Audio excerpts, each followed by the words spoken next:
York City, New York, Knicks. If the Knicks is in the Mecca, yeah, let me hear you give it up. The Knicks is in the Mecca, yeah, let me hear you give it up. The Knicks is in the Mecca, yeah, let me hear you give it up. The Knicks is in the Mecca, yeah, let me hear you give it up. We back, we back, we back, we back, we back. This is New York City, home of the Knicks, baby. Yeah, we back on track. The Mecca's going crazy. Rim rocking, shot blocking, ball. We are not stopping, aiming at that chip with a bullseye on the target. It's been so many years. That's how bad we really want it. From the city to the garden, we all be blue and orange, and everybody starving. Hell yeah, hungry for a ring. Got a team full of hungry hoopers all going in. We back. Oh yeah, we back. Let me hear you give it up. The Knicks is in the Mecca, yeah. Let me hear you give it up. The Knicks is in the Mecca, yeah. Let me hear you give it up. The Knicks is in the Mecca, yeah. Let me hear you give it up. The Knicks is in the Mecca. Forbes and Phillips in the building. My God, what's good? And I salute the new Knicks. Let's get it. Shout out to the new Knicks. The new Knicks, salute my guy. The new Knicks, the organic podcast. Uh-oh. Sounds like it's about to go down in here. Going down. New York City, NYC.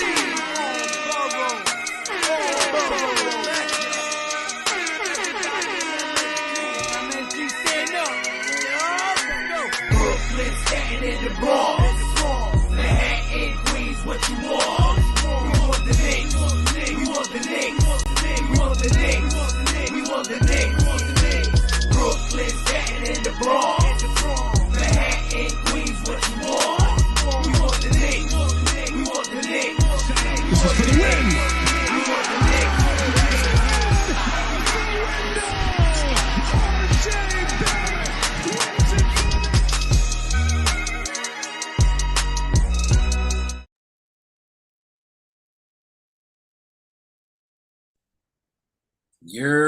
Que lo que mi gente, Brooklyn, Staten, and the Bronx, Manhattan, Queens, what you want? You want? We want the Knicks. You want the Knicks? We want the The Knicks. Knicks, baby.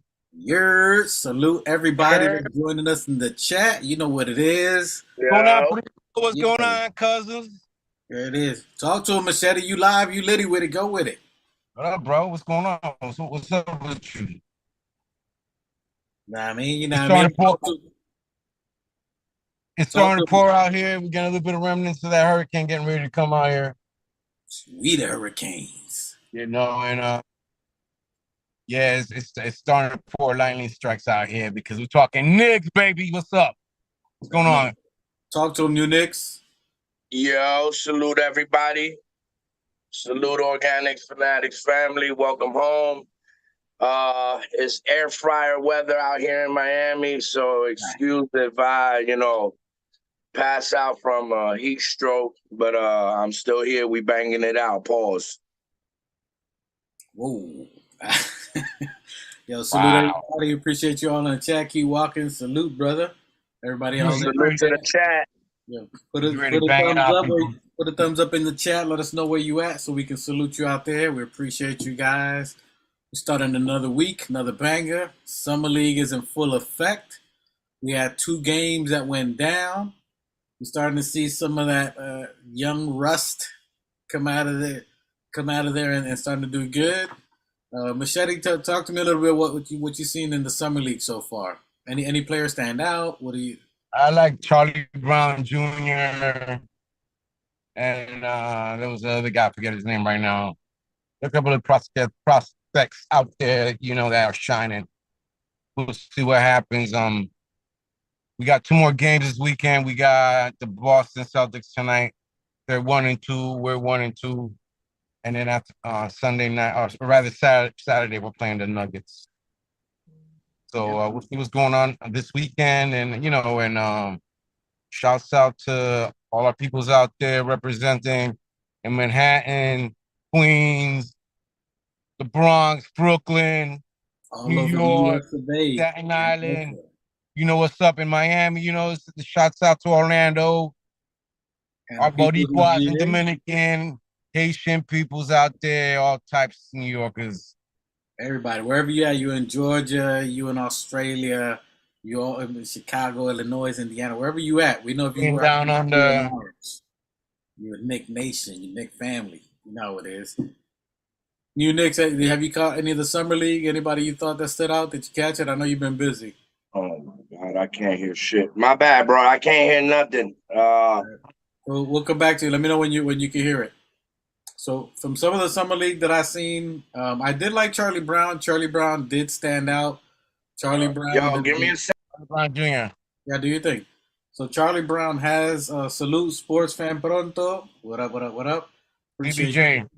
So Charlie Brown did stand out. He was balling. He's been in the NBA before, so he's been with another team. He's trying to find a spot on the team.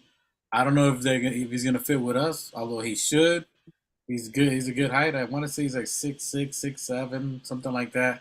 He's pretty Yeah. cool. Very efficient scorer. He's you can see he's NBA trained, so he's been in the NBA. He's got some experience out there. He's been doing pretty good. As far as the other prospects, Trevor Keels, he still looks a little slow-footed. He's a little bit bigger, but you can see that they're trying to give him a more take the bull by the horns type of lead. You know, Guys, go ahead. yo, can you hear me? We hear you good. All right, I'm gonna have to leave the chat. Yeah, Re-invite man. me because my phone rang and I can't hear shit. All right, Pause. I'll send you back the invite. So Charlie Brown was doing good. I like Charlie Brown. Trevor Keels, you can see he's a little bit rusty, or he's trying to get there. I'm not gonna say it like that, but I think he's trying to get his groove. They're trying to push him to be more offensive in there, to be a more creative player, to drive it up the court. You're Just Kicks. Appreciate you guys, Coach. Appreciate you guys joining the chat. Holla holla. We're talking about the summer league. Shouts out to the chat. Shout out to everybody in the chat. Everybody hit them like buttons, please. Gracias. Like, subscribe. Yeah, Charlie Brown Jr. You know he's been in the G League a little bit, and yeah, he knows how to handle himself. He's a little bit more polished than the rest of the guys. You know, he's older. He's 25, 26 years old. You know, Kills is still 19, 20 years old. He's still very young. You know, he needs to get in better shape. You know, he's not playing his position, but he's been already on his third summer league. What are you gonna say? Third or second? This is the second summer league, isn't it? Yeah, I think it might be his second. Yeah, I think it might be his third though. Did he play the year before?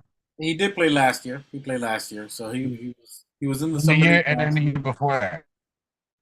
The year before that was his first time. He's only been with us 2 years. He's still young. He was just drafted last year. I knew some people were saying he was big in height, so I don't know. I don't know how tall he is. He's only still 19. 19. I mean, he's definitely young. We're talking about Trevor Keels, you guys in the chat. Let me know what you think about Trevor Keels. What do you guys think that you've seen in the summer league? Have you see any promise in him? What do you guys think about Charlie Brown Jr.? Charlie Brown's balling, man. I mean, he's definitely experienced. If you want somebody that's ready to plug and play, Tibbs could definitely use him. You know, somebody you can plug in. But if you're looking at our roster, man, we already got pretty much a 10-man roster. We're trying to cut people. I think they're looking for future promising, see what they can do, like a stash type players. I don't know if Charlie Brown fits that role. I think he'll be more than likely playing for another team. He's definitely good. Another team could pick him up for his experience. I don't think he's going to fit what we need right now. We're looking to make room right now even with 10 players. We already know Tibbs is already in that 9-man. We got to force a 10-man rotation. You still got Deuce who's fighting for minutes. So I don't think anybody that we're even looking at in Summer League is even scratching the rotation at all. They're there for like moral support. They'll be clapping them from the bench, but they're not going to see any time. You know, Keels, I see the age. I see as far as possibilities for him. I see him like a Lou Dort from OKC. He could be, but I'm a little more surprised that he wasn't in a little bit better shape this year. Because if you're not playing, you should be in the gym, getting stronger. So I was a little shocked. So I don't know if that's where the motor comes in. Does he have the motor to really want it? I mean, he's 18. This is when he should be at his cream of his crop. You got full access to the Knicks gym. Maybe he's been working on other stuff. I don't know, but I don't know what you guys think about that. Trevor Keels looks okay. I think he's going to have to definitely get some heavy burn in the G League. Other than that, what do you think about Jalen Martin? What you've seen so far from Jalen Martin, the guard that we drafted, him and Obi, Jacob Toppin, Jacob Toppin, him and Jacob were drafted. I like Jalen. Did you get to see him? What do you think from Jalen Martin? Machete, what do you think about Jalen? Yo, sorry, I'm driving and I'm in the middle of a hailstorm. Nah, focus driving. I'll get it. So Jalen Martin to But me, Jalen Martin, he's another one who's doing real well. I like his game. He seems like he's very poised, athletic, and a big body, I like to give him a chance along with Charlie Brown Jr. And yeah, I really like those guys, even though Trevor Keels ain't doing too well. Those two other guys are doing real nice. I like the game. That's what I gotta say about some of the. We're gonna see what's gonna happen tonight. We're playing Boston, and then we're gonna see what happens tomorrow. We'll play Denver. yeah, I like Jalen Martin. I think he has promise. He's a 6'6" guard, a defender. He's known for a defender and could hit the three. His shot's a little.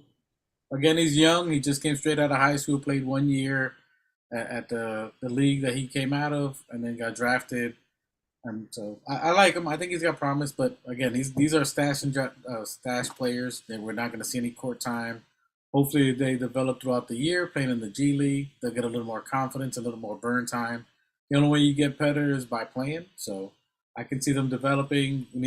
Keels need to be playing every possible game that he can play. Isaiah Roby looks okay to fit the bill, but I think at that point you would just go for for Sims or Isaiah Hartenstein to just play that position. I don't see Tibbs really trusting Roby to back up Randall. So I think Tibbs is too stuck in his ways, and he knows the players. He knows what Isaiah can do. He used to play Isaiah heavy minutes, 27 minutes. Jericho Sims should be back in the rotation. So I don't see Isaiah Roby even being on the team. Yeah, that's why I think that he's coming back with the same old crew. They know his system. They've been some of them 2 years, some of them almost the whole tenure. He's been there almost all of them the whole tenure. He's been there. We finally got a guy who's already incorporated and knows who grew up around Thibs and Madison Square Garden and players like Rose.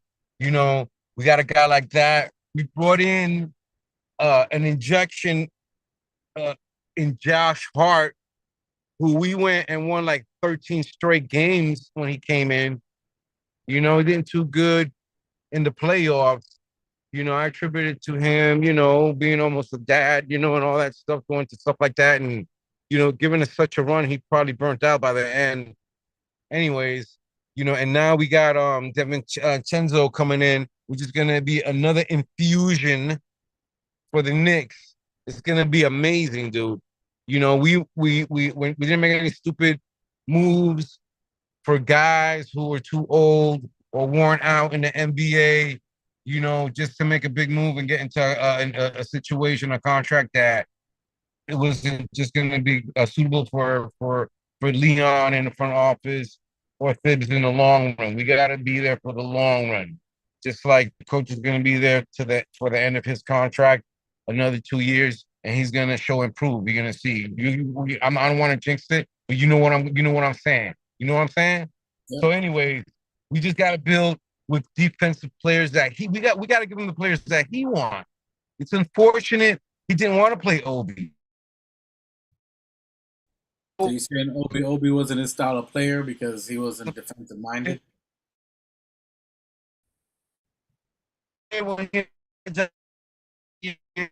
See now when he started to play over the year and Obi started, be efficient or he looked efficient despite his defense.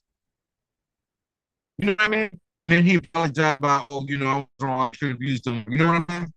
But yeah. We're gonna see now. So when Obi starts playing in Indiana, we're gonna see if he's gonna be able to adapt, the defensive mindset that we preach for him here, and how he's gonna do offensive. I've seen some of his off-season workouts. He's looking good, like he's trying to finish off the back. So it looked like they're they're working on him as far as driving, driving to the lane, finishing in the basket.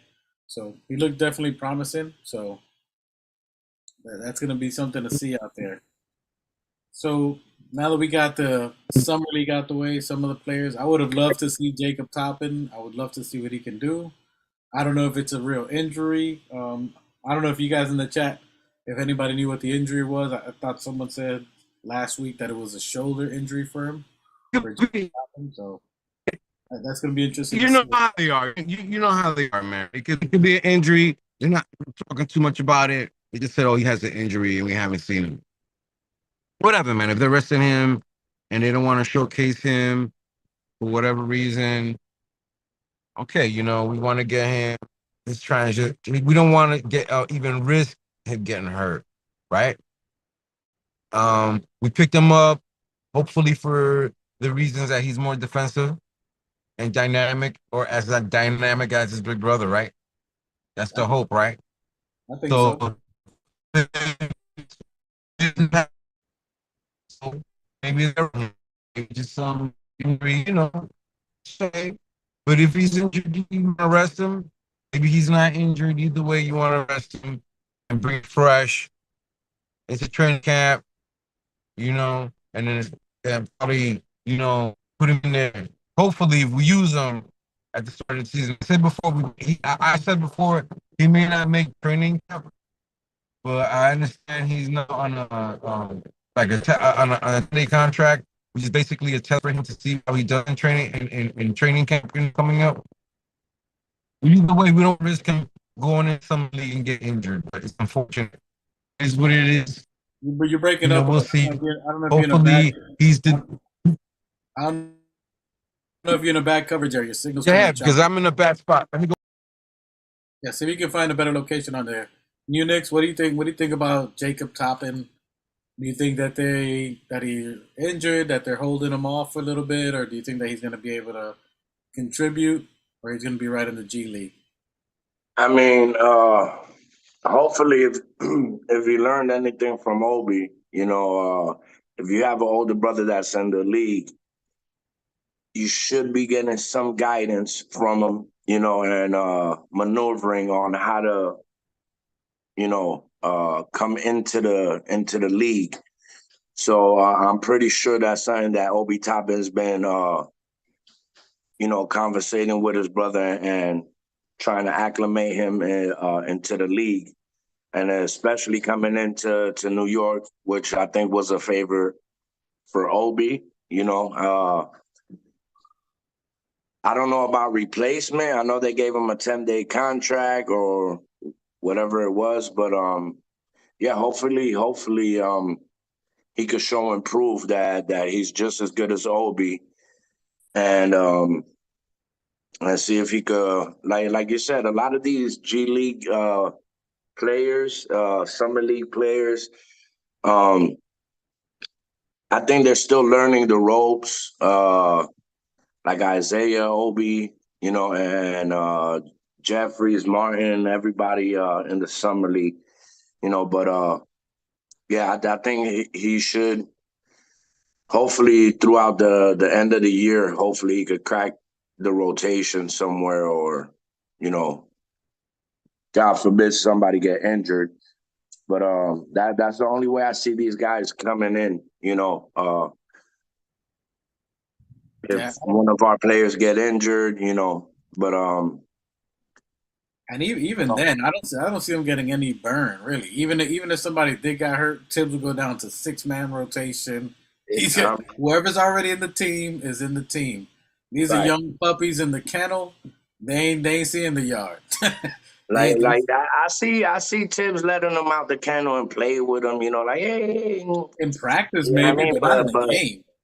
But no, I'm talking about as a puppy. You see a puppy, you're like, hey, come on. Bring them to practice. Like, this is what we do here. Look how the dogs run the yard.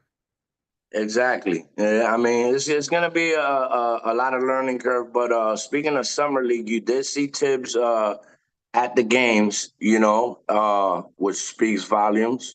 He's a gym rat. Keeping an eye on what he deems fit for the squad, firsthand. So I think, you know, is a good evaluation on Tibbs' behalf, you know, to see what he has to work with if any emergency happens to arrive, where we might need to plug and play one of these players. And But yeah, Tibbs is stubborn. Tibbs is stubborn. I really don't see any of these guys cracking that unless something dramatic happens, you know. But they do have a lot of upsides. They do have talent, you know. But Jacob Toppin, I think out of everybody, I'm hoping he's the player to be more ready than anyone else. yeah, I can definitely agree with that. And I think shout out Dice Yoshimoto. He's the assistant coach. Right. He's Tibbs' protege. So he's, I mean, if you heard him in the post when they're interviewing in between halftime, I mean, he was sounding just like Tibbs. He was preaching Tibbs' format. Spray. He sounded just like that. He is literally his understudy, and he's making sure. And that's why Tibbs is there, be like, "Yo, did you run the play? Did you call him? This is what you want you to do." So he's just watching Dice play. Dice is taking the helm. He's been, I think, the last 3 years in summer league since Tibbs been around. He's been that dude to run the summer league, train them the same way. So basically, teach the young bulls his expectations. So even when they make it a practice, they already know what Tibbs is gonna want because Dice Yoshimoto is letting them know right off rip. Nah. This is what we do. You don't do this, you get pulled. He's You know, making. I like Dice. He's definitely he got the attention of the young kids, and he got good development. You know what I mean? He prepares these young players, you know, to take that next stride, that next leap. You know, and I got confidence in his coaching. You know, and he's prepared a lot of our players. He did good with Deuce. You know, Sims as well. You know, he's been with the organization, like you said, about 3-4 years, and he's definitely been a good coach. And I think he prepares these players to be what they need to be when they come in. And of course, like you see Tibbs there in the summer league, as much to look and evaluate the players, he's probably also guiding the coach. Yeah. Be like, look, run these type of systems, so like that once they get here, they're not 180 degrees lost in the opposite direction. He could be in Bora Bora somewhere chilling, enjoying his money he's making, but Tibbs is in the gym. That's his vacation. His vacation is back at the gym, training, coaching, looking at basketball, eat, sleep, and breathe. That's a disrespect that some people don't get in the coach. You're not going to get that from all the coaches. And as an organization, if you think about it, that's development, as we're talking about here. Like they're keeping consistency. You got an assistant coach, Dice Yoshimoto, who's been the same coach for the last 3 summers. So as people come, he's getting them ready for Tibbs and for the NBA. So it's a system that they're running. He's teaching them from the basic structure of the system. So when they come or ready to play, they already know what Tibbs is going to run, what he wants, because Dice has already set that structure of what they're doing. So even from the beginning, from the young stages, they're already getting prepared.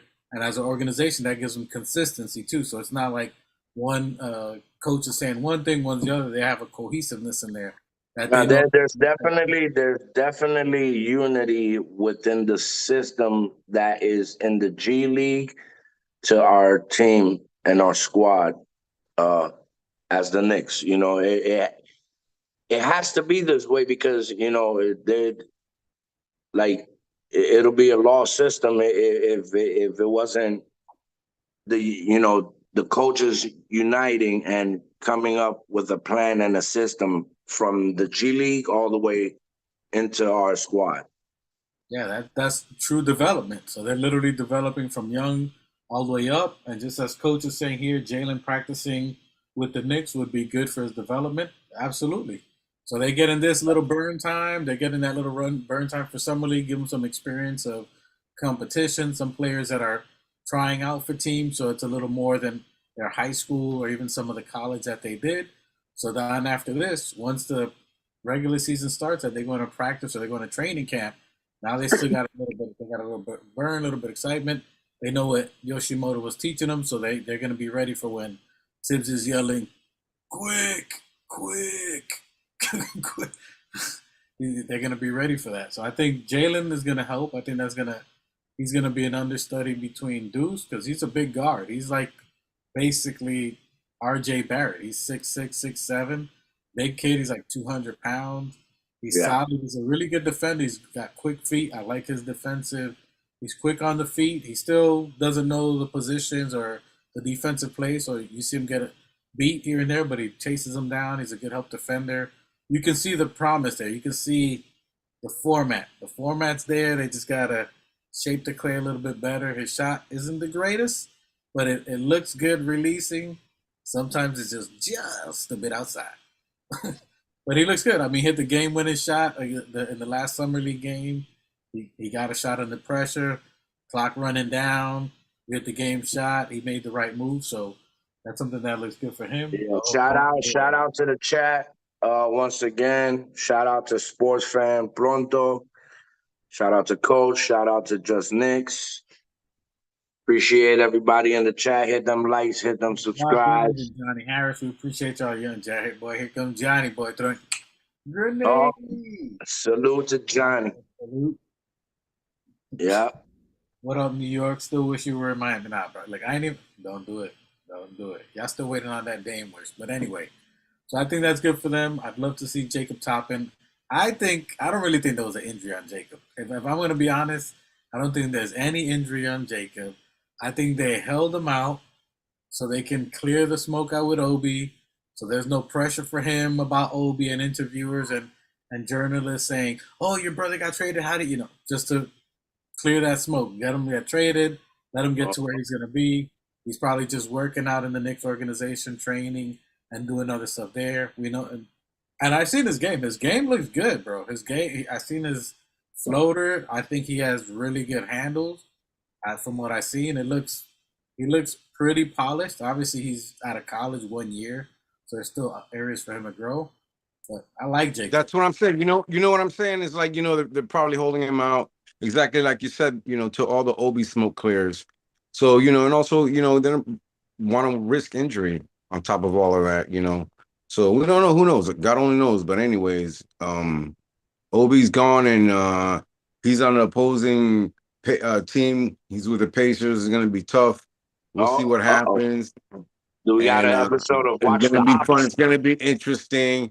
And hopefully we get something out of those 2 picks. We'll see what Leon moves he has with all of that.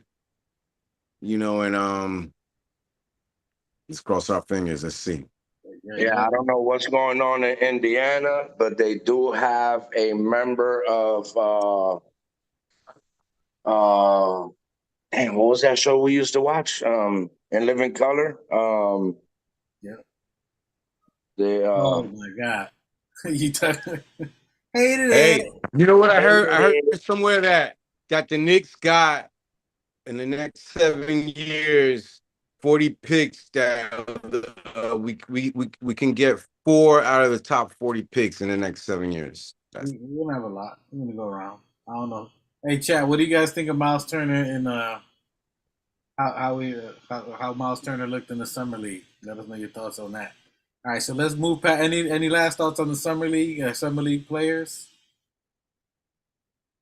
What was that? Any last thoughts on the summer league? Jacob, Jalen, and any last thoughts on any of the other players? Nah, I mean, like I said, I think these kids are too young, too light in the ass right now. Yeah, I mean, and hopefully they learn and advance as quick as possible. Yeah, big facts. So let's talk about the elephant in the room, the curious case of Evan Fournier. So we have 1 year left with a team option, $18.9 million. Ooh. Evan Fournier. Yeah. Oui, Frenchman. C'est Frenchman. So we got Fournier. He's still in the team, so he could be in the rotation. He's still a shooter. He's someone that we could still use. Why do you guys think he hasn't been moved yet? What's your thoughts on him not being moved? What do you think, Machete? Why didn't you think he's been moved yet? Well, I mean, I think that it's definitely a future move. The same way we got Hart during the trading, the trading time. I think Fournier is just a future piece of waiting for a team that really needs a shooter in order to make that switch, or we might be holding on to him for a little bit of firepower if needed. But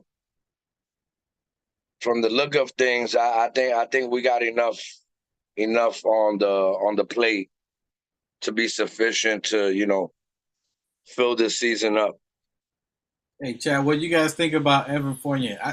I mean, I don't know. From what Ian was saying, it looks like they value the money because if you try to rush trade him now, people are just gonna. I mean, you're gonna force him to get out of here for people to try to just get something. They're wanting. I'm more than sure they're wanting us to add something to Evan Fournier, like a pick or second round or something. And why would you Well, do that when you're hurt? Go ahead. well, Johnny says cut Evan and get Bobo. I don't think Bobo's coming to the Knicks. I mean, he's available. We could get him, but where is he going to play? Is he going to get burned? Is he going to get minutes? We are not going after no kind of players that are not going to move us in the trajectory of a championship. Nah, That's my thought. I hear that. I'm a fan of Bol Bol, but we can come back to that.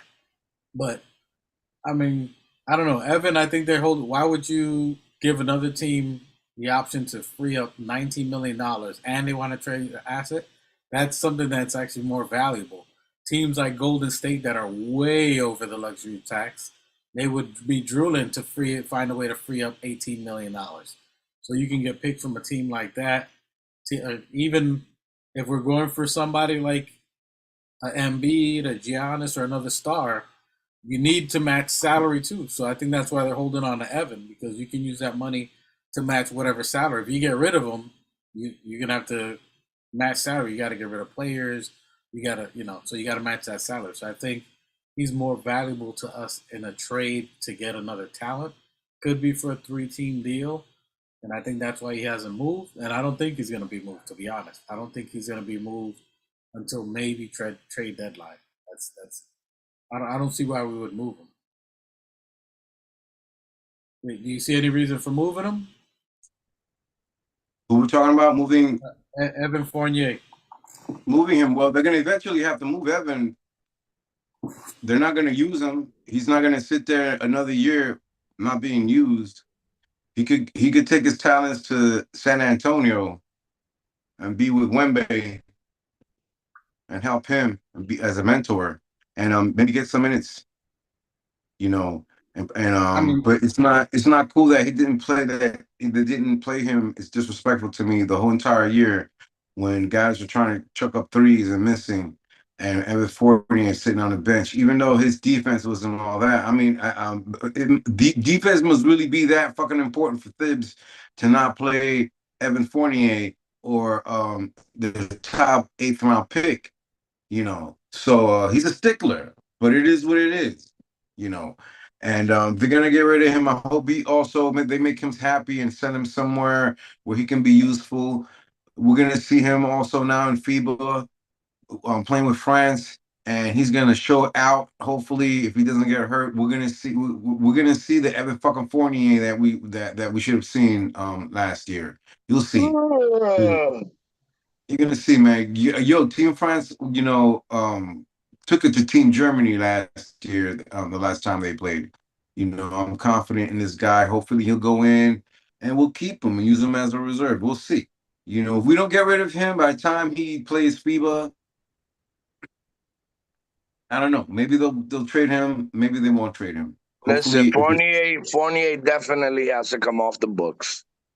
That's something He was benched all last year. If he was benched all last year, he's definitely. I don't see him getting zero time this year, especially with all the new acquisitions we got. So they just need to clear the books on Fournier. You know, find him a home, and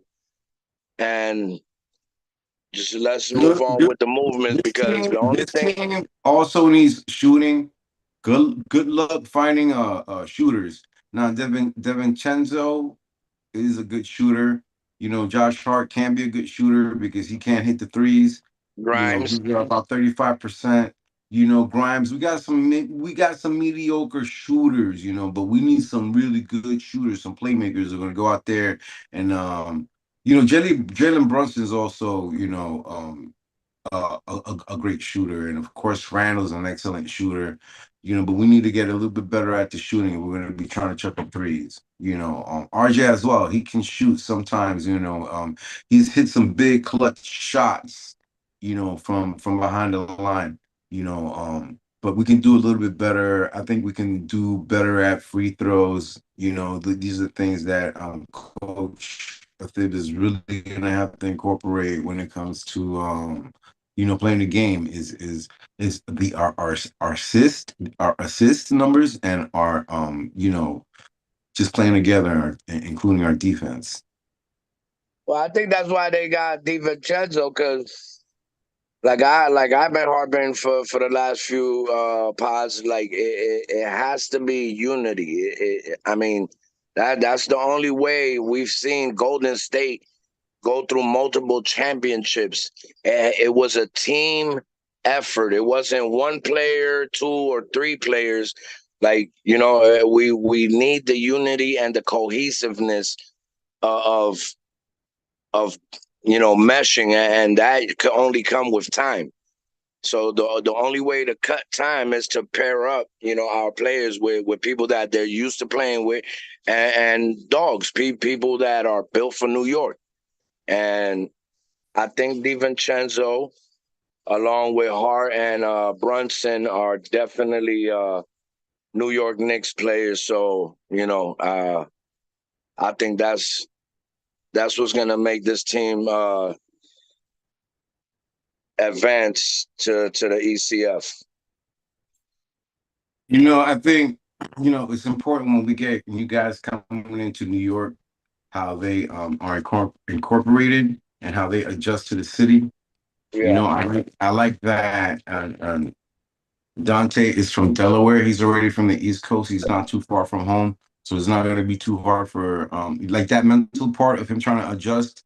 So he doesn't have that monkey on his back. You know, he doesn't have to think about, you know, or get used to, you know, maybe in the city, but at least he's home. You know what I'm saying? He's at least really close to home, so he doesn't have that to deal with. So that's going to be, I think, a plus for his mental adjustment into our team. I think is going to be also a plus. Yeah, I agree. I mean, you got to think about it. Even Evan, as you were saying, we didn't play him last year. When we didn't play him, that we were shooting bad. He didn't play for like 5 months. So he didn't play for like. You can't just throw someone cold as ice and just throw him in there and be like, "Yo, go do something." You know, he's rust. His timing's gonna be off. You can't trust what he's gonna be able to do being off that long and not being in the set plays. And they did try it a couple of times to throw him in there, and he did score. But then right when he scored, he let the other player score. So it was pointless. So yes, he's scoring, but he's not stopping his player. So it's basically pointless having him on the floor. But overall, I think his value is going to be later in the trade because his money is going to be worth it. If we're trying to get anybody, whether it's Levine, whether it's anybody else, all these stars that we're looking for, you got to match the bread. And his money is significant enough where it's a good amount of most of these stars' salary to match. Instead of getting rid Yeah, of it, you got to throw all these other players, you know, IQs and everything to try to get that player. hey, but do I see you're of the mind that we're still gonna try to go out there and get somebody.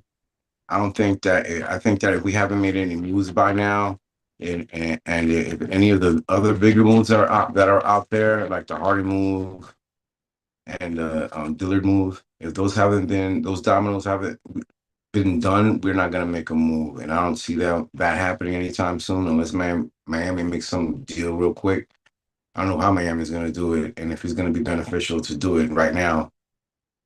It might not happen. The Harden thing, Philly's talking about not wanting, might wanting to keep him. So I don't know what that's going to Yeah, look like for the rest of the I year. agree with Mike. I agree with him. I So don't I don't think that. think that if those dominoes fall, that we're going to make a move. So that's not my mindset. I don't think that anything. I mean, I don't think that really there's anything we can move. We already talked to the players that are available, the big name players. Who else is out there? Who else is out there that is not going to fit what a backup for Randall, which is what we need, right? We're Well, just hoping that this team. I mean, from what I read earlier on Twitter, that I agree with, like the only real player that's really out there that might fit with our system and that does good is Siakam, and I don't know what the move is with him, or where we at. But I think that's like there's not that many players out there that really fit New York and that fits our system. Like they have to be incorporated quick into our system. The next year we don't have time to. We gotta at least hit the big 5-0 or something like that. You know what I'm saying? So we don't have time to take a chance or spend money or players or assets that we can't wait to use next season, or we gotta still wait to see what Embiid's gonna do, shit like that, and he's waiting for Harden to make a move. So nobody's making moves right now. Why should we make any moves? You know what I'm saying? Who knows what can happen? Anything can happen. We still got time, but the time frame is still getting closer to the training camp. So we're gonna have to do something so that whoever we grab is already coming in with us to training training camp. Because other than that, they're gonna have to wait till fucking January when we gotta make moves. That's why I'm saying that. That's why I think Evan he's gonna be riding the pine. He's gonna be sitting on the bench, and we're gonna hold him out till close to the Evan to me, I'm sorry, Evan to me fits what Obi's supposed to have been. He's just not. He's just older. The thing was that Evan. I mean, should Evan have played the backup? Can he play a four? Can he play the backup? He can't play the defense that Randall could, but he definitely can play the fucking offense that Randall can. You know what I'm saying? If he's open, if we incorporate him, if he's confident in our system and we're incorporating him, yeah, sure, maybe. Who knows? Maybe his defense is so bad that the coach doesn't want to see that on the floor, and then we just get rid of him. But that's But that might be the move that we might make, if anything, before training camp is getting rid of him. I think that might be the only move, unless we make some crazy fucking move against somebody. Getting rid of Randall is definitely about the only move I see us making before training camp. bro. That's a cold take. Listen, the only person Randall is getting moved for is Embiid, a player. Randall, I ain't talking about Randall. Huh? Yeah, never mind. You said Randall, but I think you were talking about Evan though. Oh, okay. Yeah. Randall's definitely not going nowhere unless we picking up a player like Embiid or Giannis. So there's nobody that could. Salute AP, and you member in the chat. We appreciate you. I don't feel Evan is garbage. But Phil, can I ask you something? Hold on, let me read. Mike, hold on, Mike. Dwight's reading. Let me read this new person in the chat. Yeah. AP says he doesn't feel, or she, I'm not sure. I don't feel Evan is garbage. He doesn't fit the defensive system. I've been watching the Knicks for 32 years, right? AP's a vet. I've seen worse than him. And I can agree with that. I don't think anybody argues his talent, because he was in the Magic. I've seen him since he got drafted. And when he got drafted in Denver, then Orlando took Evan, and he's doing Evan. So I've been watching forever. I love his talent. I think he's a good playmaker, good scorer, good shooter. He has good moves. I just don't think, as you're saying, fit-wise, him in our starting lineup, he has bad defense. Julius Randle has bad defense. RJ has suspect defense. Listen, Jalen Brunson has suspect. It's too many holes left open, so that's why he didn't fit with the starting lineup. But you guys aren't keeping in mind that the reason why we picked up Evan was the year that we were a great defensive team, and the following season we needed shooters. That's why they picked up on Walker and Evan. But You yeah, picked Evan. up on you picked up on Evan. Where did we get Evan from? Boston? From Was it? Boston. Right.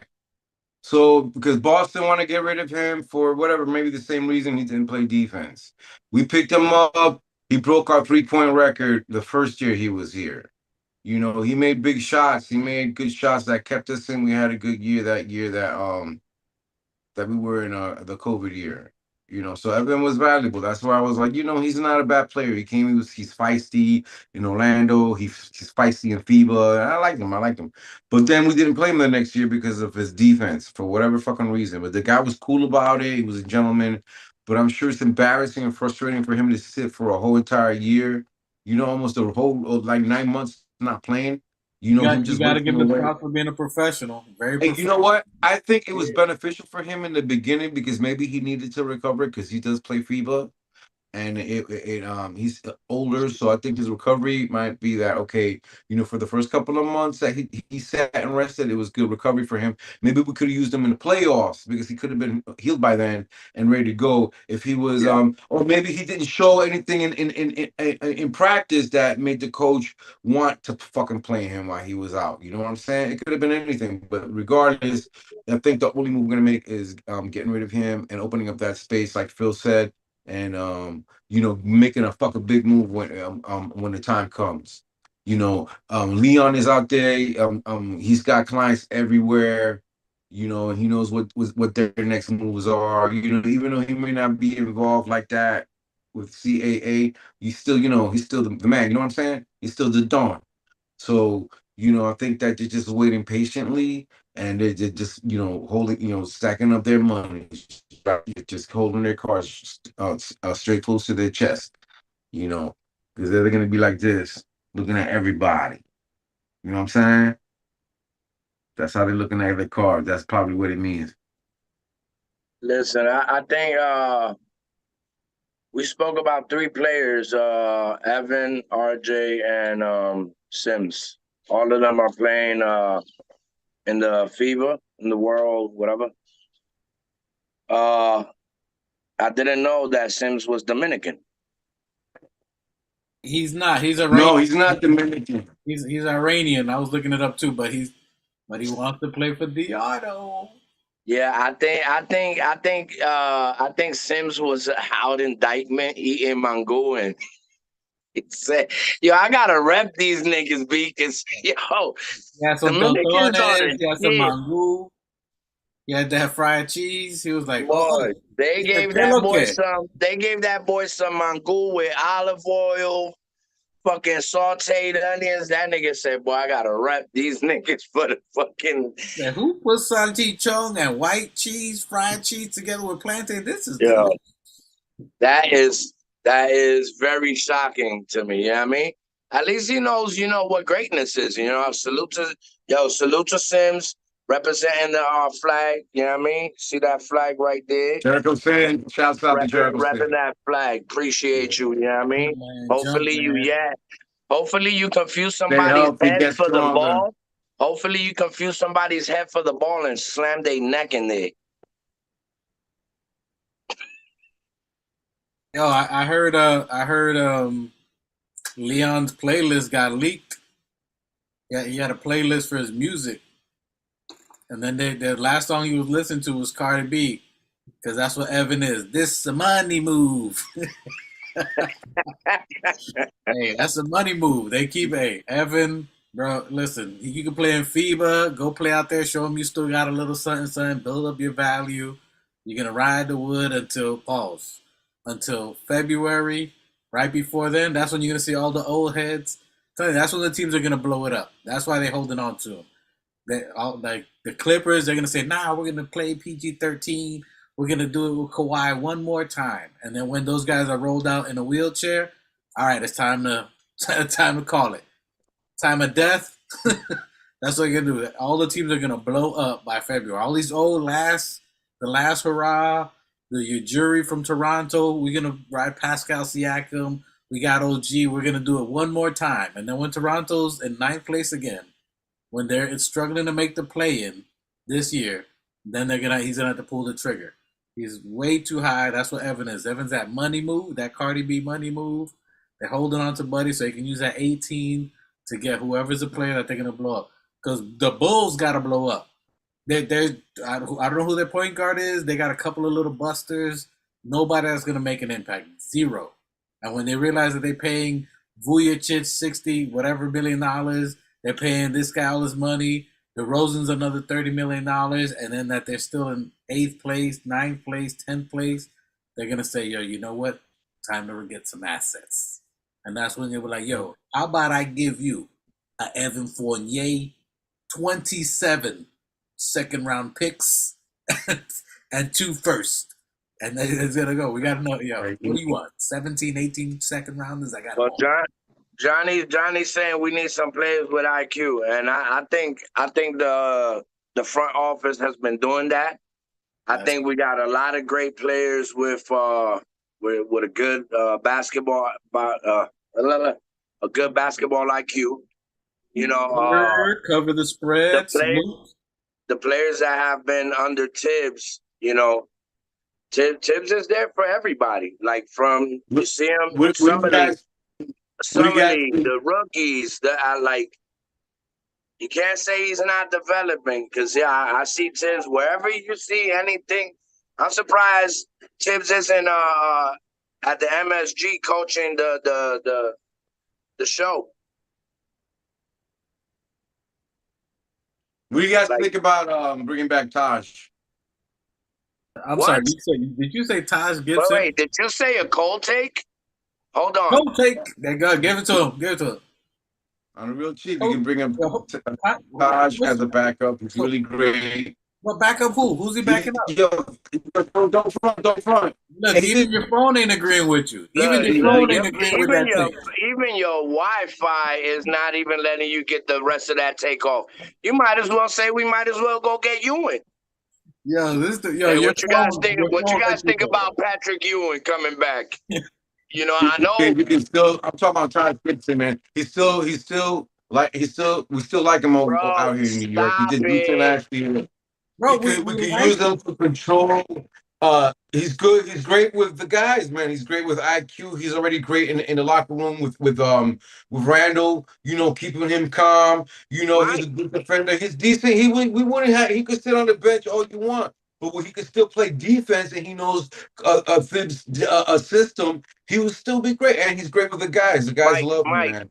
Mike, let me see your hand. You see my hand? I got a bogey here. What you got in yours? You smoking spice? Are you smoking spice, bro? Bro, hold on. Bro, stop it. Hey, somebody in the hey, Machete, somebody in the chat. Yo, you wouldn't have to pay. You would pay him the veteran minimum, and you bring him. What? A hamburger?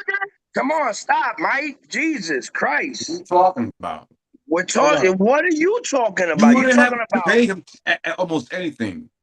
And he would bring his defense. He would bring his old man strength. He's great in the locker room. He was great when he was here. If you would have said bring Taj in as he's not injured. He's not a guy who's injured. He's a guy who's physical and can still play, man.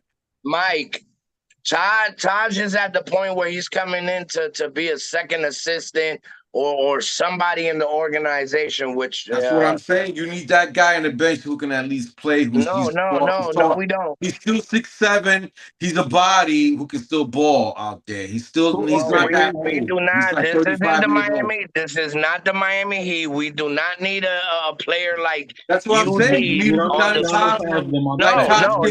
our bench. You said exactly what I'm saying. You need a Udonis Haslem type on our bench, bringing in Taj Gibson. What do you think, Chad? Hold on. Let's say I'm going to entertain this conversation for you. We're talking about it. You get Taj Gibson. We bring him in. Who are you benching? Do you say he's starting over No. I never said anything about starting. I said I'm talking about using him as a backup.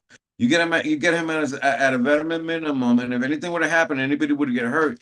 Then you use him. He can sit on the bench, but at least he's a guy that if you don't use him, it's okay. But if you do Look at use the him, kid. Look at the kid. I get it. GM, salute, family. Hey, we got to chop it up, brother. Yo, shouts out to Ned. Yo, GM, the almighty GM. No doubt, yo. Man, love, yo. One love, family. Yeah. I got the little big bro with me over here. You know what I mean? That's family Shout from out family. to y'all Knicks fan. If you see me and him on the court, boy, that's who the Knicks need to pick up. They need to pick me and Ned up, bro. Yo, Mike, who you benching? Because behind it, we got Isaiah, and then we also have Sims. So you're telling me you're putting Taj in front of Isaiah or Sims?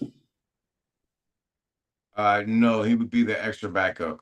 The extra backup? So he's like for the four, as a four, not as a five. Because the guys you're talking about are fives. I'm talking about as extra backup for the four. More than likely, it's gonna be number four starting Isaiah Hartenstein as backup. Then it's gonna be Randall. Who's your backup at four? Who would be your backup? Sims. It's gonna be Sims. At the four? Yeah. It's gonna be Thibodeau said it many times. He's played Sims at the four. He trusts him at the four. He's big like Randall.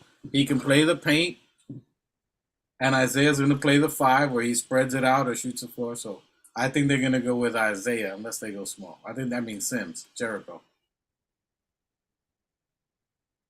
So that's what I think. I mean, I wouldn't think it would be a bad idea if Sims gets hurt and he has to do another surgery and he's gone, then you can get him at the vet mid. But we already have 10 players. We're trying to get rid of players. We're at the cap with our money. There's no more money that we have to give out. We gave all our money out. We got 37 cents left. You can't get anything out there. We're literally at our threshold of money. There's no more money to get. That's what I'm trying to say then. We're not going to make any moves. And I agree with you with that. That's why I said Evan's going to be held out. We're going to keep him on the roster. One thing that we're forgetting that the owner of this team is not scared to open that checkbook. So whatever money we have, don't have, luxury tax, if Dolan feels that it'll take us to the next level, Dolan's not scared to sign any check. Right. So give that man his props. That's right. Dolan is, you know what I mean? When it comes to money, he's not scared. Taj Gibson is out that move for him to open the checkbook, though. You know what, Taj? We still talking about Taj? That's what I was trying to get. That's what I said. Taj is not the move where he's going to open the checkbook. It got to be, you say, yo, I'm getting a Zion, I'm getting a Zach, I'm getting Embiid. Yo, I'm going into the luxury tax. We made $3 billion last year on sales and tickets. We good. But it has to be for the right move. A Taj Gibbs move would be a very inexpensive move, number one, and it would be great for the locker room and getting a vet in there who loves Thibs, who Thibs loves. And even though he may sit on the bench, if he needed him, the guy can play a little bit of defense and may score. You know, he's not as good as Hartenstein, but he's better than Sims, I think. You know, he may be even equal to Hartenstein in that, you know, this is a guy who's been in the battle. You know, he's tough. He's battle ready, dude. Of all of them, he's the most battle ready if he was on the floor of all of them. You know what I'm saying? Because when he's on, he's decent, you know, and he's durable. He doesn't scare. But I'm talking about getting for him to the bare minimum. Nothing that if we were to make a move, Mike, we've been on 5.5 minutes on Taj Gibson, bro. What are we doing? This isn't an episode of talk about. What are you gonna make? Bro, you talk about making fucking moves for somebody right now. Who's out there right now that you're gonna go get right now, Phil? My nigga, I'd rather you talk about us trying to get Siakam. Like, that's a lot closer than getting Taj Gibson, bro. Like, wait, what are we talking about? Mike, you trying to take this organization, bro. We are not moving backwards. Out there to get Siakam with fucking Fournier. That's what I've been saying. If you're gonna make that fucking move with this guy, but this guy doesn't want to make moves with you. He's asking too much So what are you gonna give him fucking? Do I think you want to give him 18 fucking picks, 18 second round picks? You're not gonna give him fucking 18 second round picks. There's no fucking moves you're gonna fucking make out there. You're just gonna stay with the squad you got right now. You made your fucking move with this guy Deontay. You could just fucking bring it to the fucking table and everybody to the fucking training camp already. Everybody have their vacation. Chill the fuck out. Don't worry about it. The only fucking move that we made was getting DiVincenzo and fucking get rid of Obi. That's it. We're not making any fucking move. There are no players out there we're gonna fucking make a move for. We just fucking Exactly. waiting, dog. So your grand plan is to fucking have Dolan open up. It wouldn't be a bad move to fucking spend a fucking 5 or 6, maybe fucking 10 or 12 million on fucking Tosh. That ain't shit. Mike, spend 8 or Mike, whatever the bet minimum you might take us viral, bro. You might be the one. Get him for? You might be the Why one would you to have take us to? We got viral. another veteran in there. You get a Bro, bet, do you know dog. we have? Do we? A guy Do who you know knows we the have? system, dog. You talking about a Mike, guy who fucking knows the system, man. Mike, do you know we have other Knicks podcasts looking at us? And we talking about Taj. Listen. Go try and get Siakam then, motherfucker. Go. Go get him. Go get him. I don't know what you're going to do. What are you going to do? What are you going to go get him for? And on today's episode of Watch the Ops, Taj Gibson is... Yeah, it's not a... It's a minimum move is all I'm saying. It's just a minimum move. It would be good for the locker room. That's all I'm saying. Listen,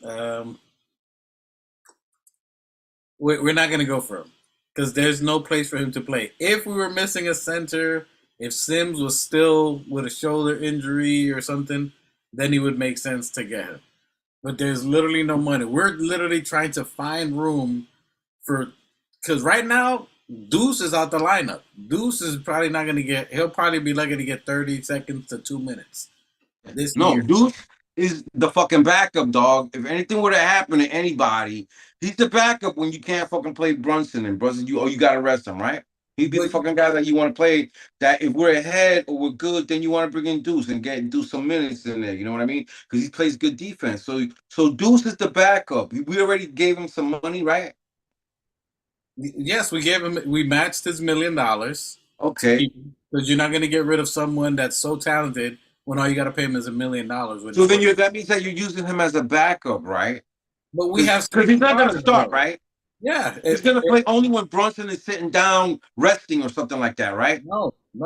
He after Brunson, you got IQ. You got IQ, but if God forbid, or what if you're using IQ as the number 2? Listen, if they're playing in the Philippines in an open court when it's raining and somebody gets hurt, then Deuce is going to come in. But he's beyond. He's your backup. He's your backup. The backup. You're not going to get rid of him. We're not getting rid of him. I'm saying we're trying to find time for him to play. He's not going to play. If we can't get Deuce, who's favored by Tibbs, who's loved by Tibbs, who's anytime he plays, we're in the positive. If you can't find time for him, you're not going to create other players, i.e. a Taj Gibson to take minutes. If Randall's hurt or Randall's down, you got rid of Obi because Obi couldn't get minutes. Those minutes you're going to give to Sims because Sims got 0 time last year. He got no burn. That's why you're using Sims this year to use those OB minutes to get some kind of run. Because it's the same thing. It's the same thing as Raw Hebrew said. All those minutes are acclimated already between the pickups that we got. OB's minutes are gone, bro. OB minutes are gone. They're already been allocated to certain players in order for them to fucking move into the system. So like OB's minutes went to DiVincenzo. OB's minutes went to to everybody. Sims. So these are players that are on our roster right now that need the minutes. And as we were talking about Evans, you got an $18 million player who hasn't got 6 months worth of minutes. Yeah, we need that money, bro. We need to clear the closet. The closet's packed right now. And Evan ain't going nowhere. He's not going to get 0 minutes. We need the $18 million for any player that becomes available from now till February. So he's going to be sitting on the shelf. We're not going to get rid of him unless some trade comes out that it's favorable for let's say it again, favorable for the Knicks, Leon Rose is never getting shafted. If it's not favorable, if we're not winning the trade, it's not going down. And if you're talking about anybody in Toronto, Siakam, OG, it's not going to be favorable. At least in this case. But not. Yeah, it's like you said, they're not what they asking for. OG and Anobi. We're like, come on. Yeah, he's the talent, but if you're looking at it like Leon Rose is looking at it, I mean, him and RJ are just about parallel. So why would you go through all of that and lose all these assets if we got RJ already? You know what I mean? OG's not that much better than RJ Barrett. Like if he was like leaps and bounds over him, yeah, but it's still, bro, we still not making those moves because of the price tag, bro. And that's the whole point of First thing, look, if Leon Rose is walking into a mall, right? Let's say he's walking into Macy's.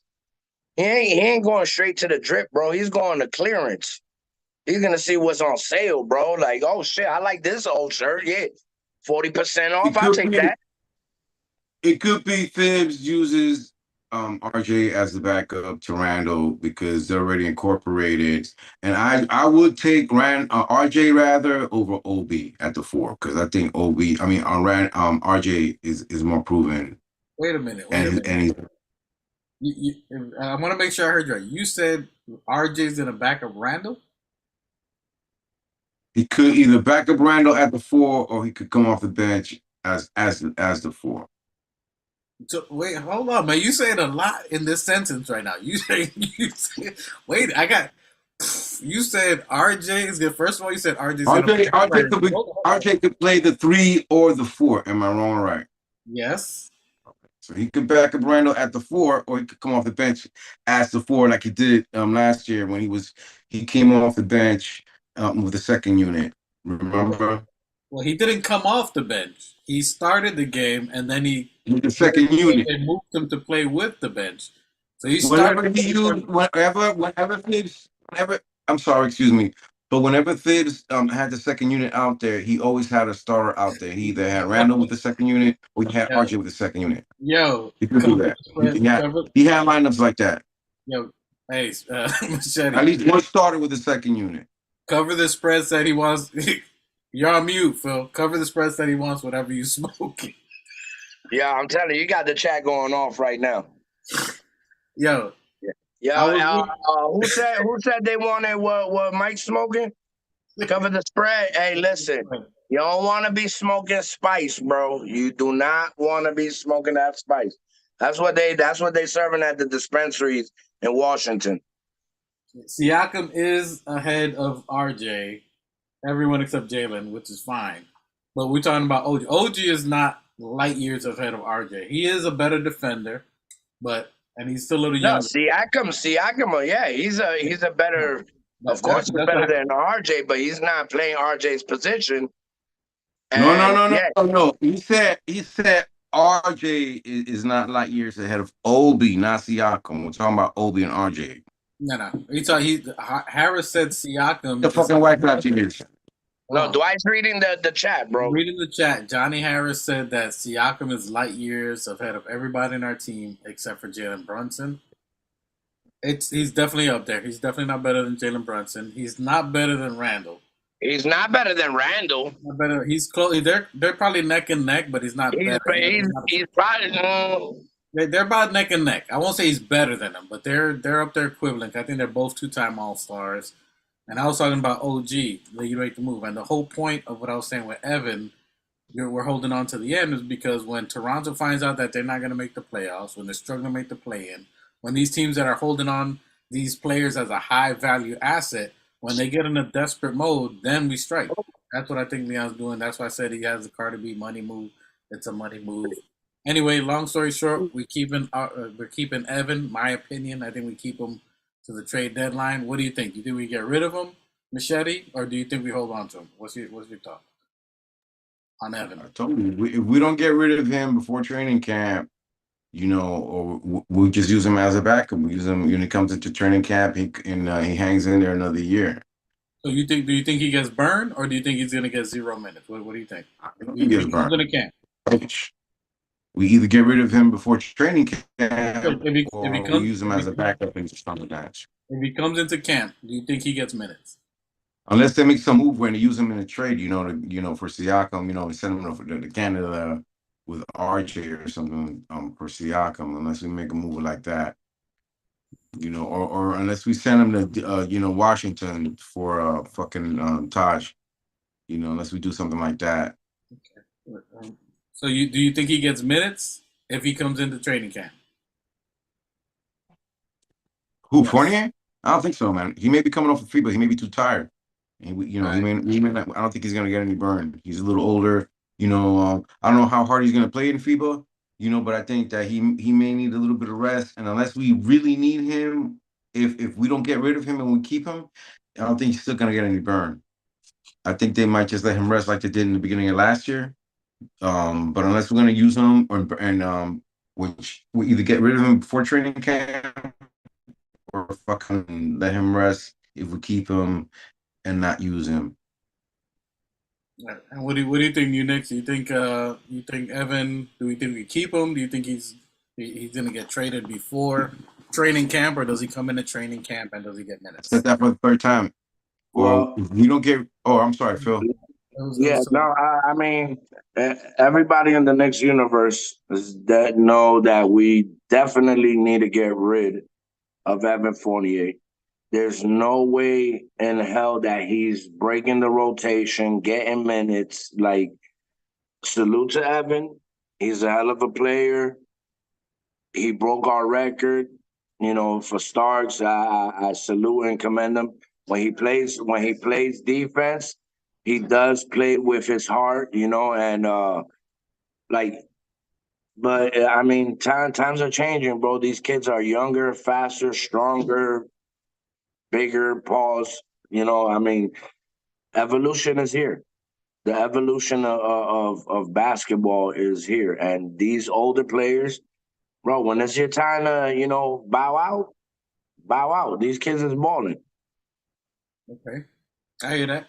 I think the more we've held on to him, I think we've baited him out there. But I think Leon was trying to get some picks or something back because $19 million is a lot of bread.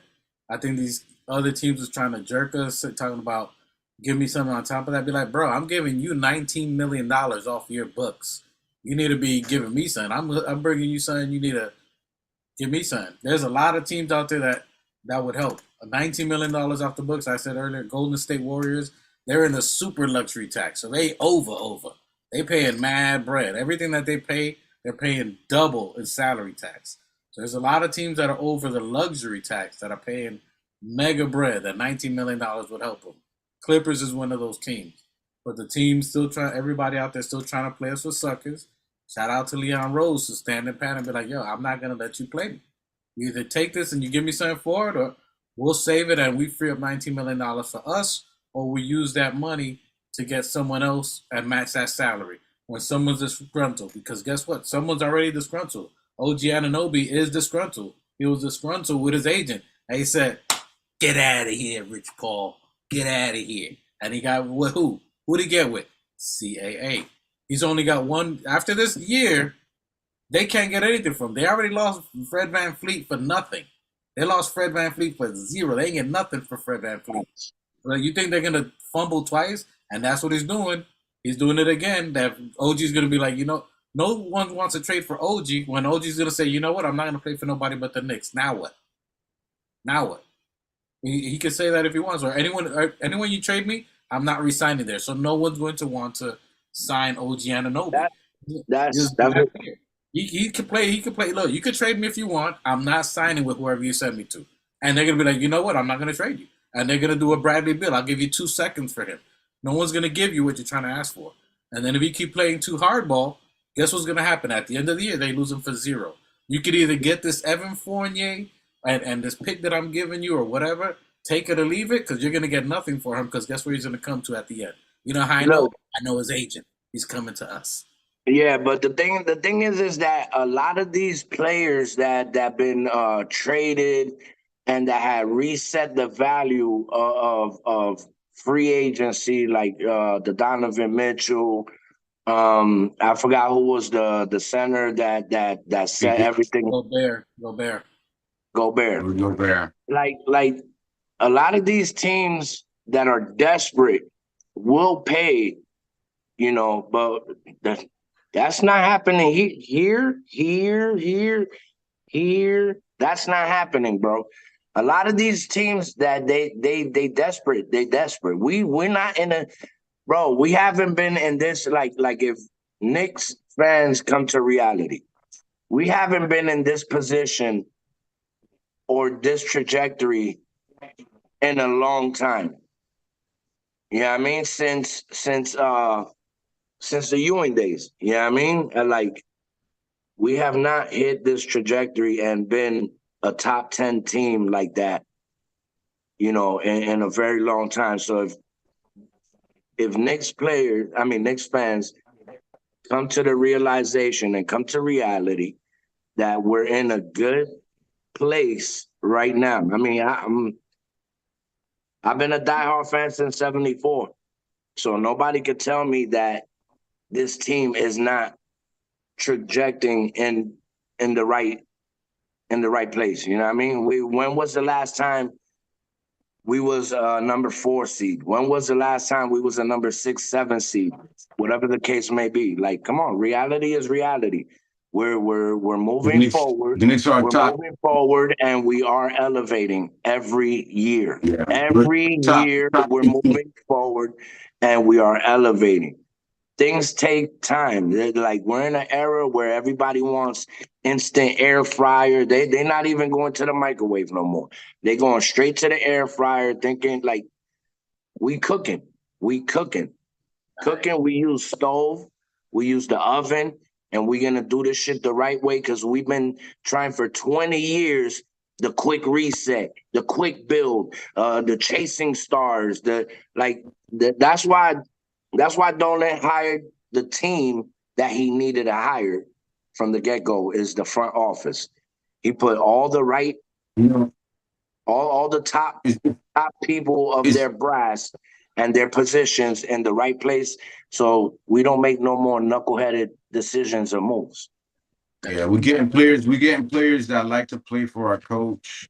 These are guys that they enjoy being on our bench, sitting there playing for Thibs, and Thibs. And I think that energy. It came in with JB, and then we brought in Josh Hart, and now we're gonna bring in Deontay DiVincenzo, and we're bringing in guys who enjoy. Randall enjoys playing for Thibs. I don't know if RJ doesn't seem that it doesn't seem like he doesn't like to play for Thibs, but we know that IQ loves to play for Thibs. You know what I mean? So we got a lot of guys on our squad that love to play for our coach and are going out there and giving their all for our fucking coach. And even when he's demanding the most out of them, and it's taking a toll on their body, but these guys they're really going out there and balling out. Grimes. Deuce, all these guys, man. It was just, it didn't work out for Treetop, but we'll see if it can work out for his brother with us. But these are guys that like the organization are going out and getting guys that do want to come over here, play for our coach and play for the Knicks. Listen, like you said, IQ, like Tibbs handpicked IQ. Tibbs handpicked Deuce. Tibbs has a lot, as much experts as we have, and as heady as our front office is. Tibbs has a lot to do with the picking of the players, bro. They have to fit his system, and if they're not built for New York, it's not gonna happen. That's why. These guys can't be whiny. They can't be whiny like. What was that? They that? can't be whiny about it, man. These guys that they come in and they're like, oh, I don't like it, the system, or I'm not getting minutes or anything like that. Yo, get the fuck out of here, man. We're gonna get guys who are gonna enjoy when they do get the minutes, because we got guys who didn't get a whole lot of minutes. Deuce hasn't fucking gotten any minutes when he but he still got a little bit of playoff minutes. Because these are guys the coach knows they want to play for him. Hold on. Let me do a quick. Hey Keith, he was gone. I'll do a quick recap. First, we started talking about summer league players in the summer league, and then now we're in the last tail of Evan Fournier. What's going to happen with Evan Fournier? Your thoughts on it? Is it worth the rewind? And Machete has some wonderful comments that will definitely spark your brain on what we're talking about. There's some wonderful thoughts. Definitely worth the rewind on there. Sorry, Johnny, it's not happening. Sorry, Johnny, we're not firing Tibbs. Hey, Johnny's been firing Tibbs. Firing Tibbs. Yeah. Anyway, all right. So I think that good combos on there. Now let's talk to the man at hand. So we've been saying. I'm sorry. Any final thoughts? Or you guys had? I'm gonna cut you off. I just wanted to recap. Y'all good on any thoughts? We good on that? No, we did. So now the final thought I had is Rowan Jr. Barrett, R.J. Barrett, Bodman Barrett, Broadway Barrett, Mr. Nine. This is a year for him that everybody's expecting him to take the next step. The next step is something consistent. We saw some finals, some steps that he did in the playoff, which it came at the right time. Playoff, he performed. He did very good in the playoffs. He saw something happen where he can take that next step. I think he needs to have a mid range, some kind of shot in the mid range. I think he needs to work a little bit on his maybe a little weight loss so he can have a little faster step for defense.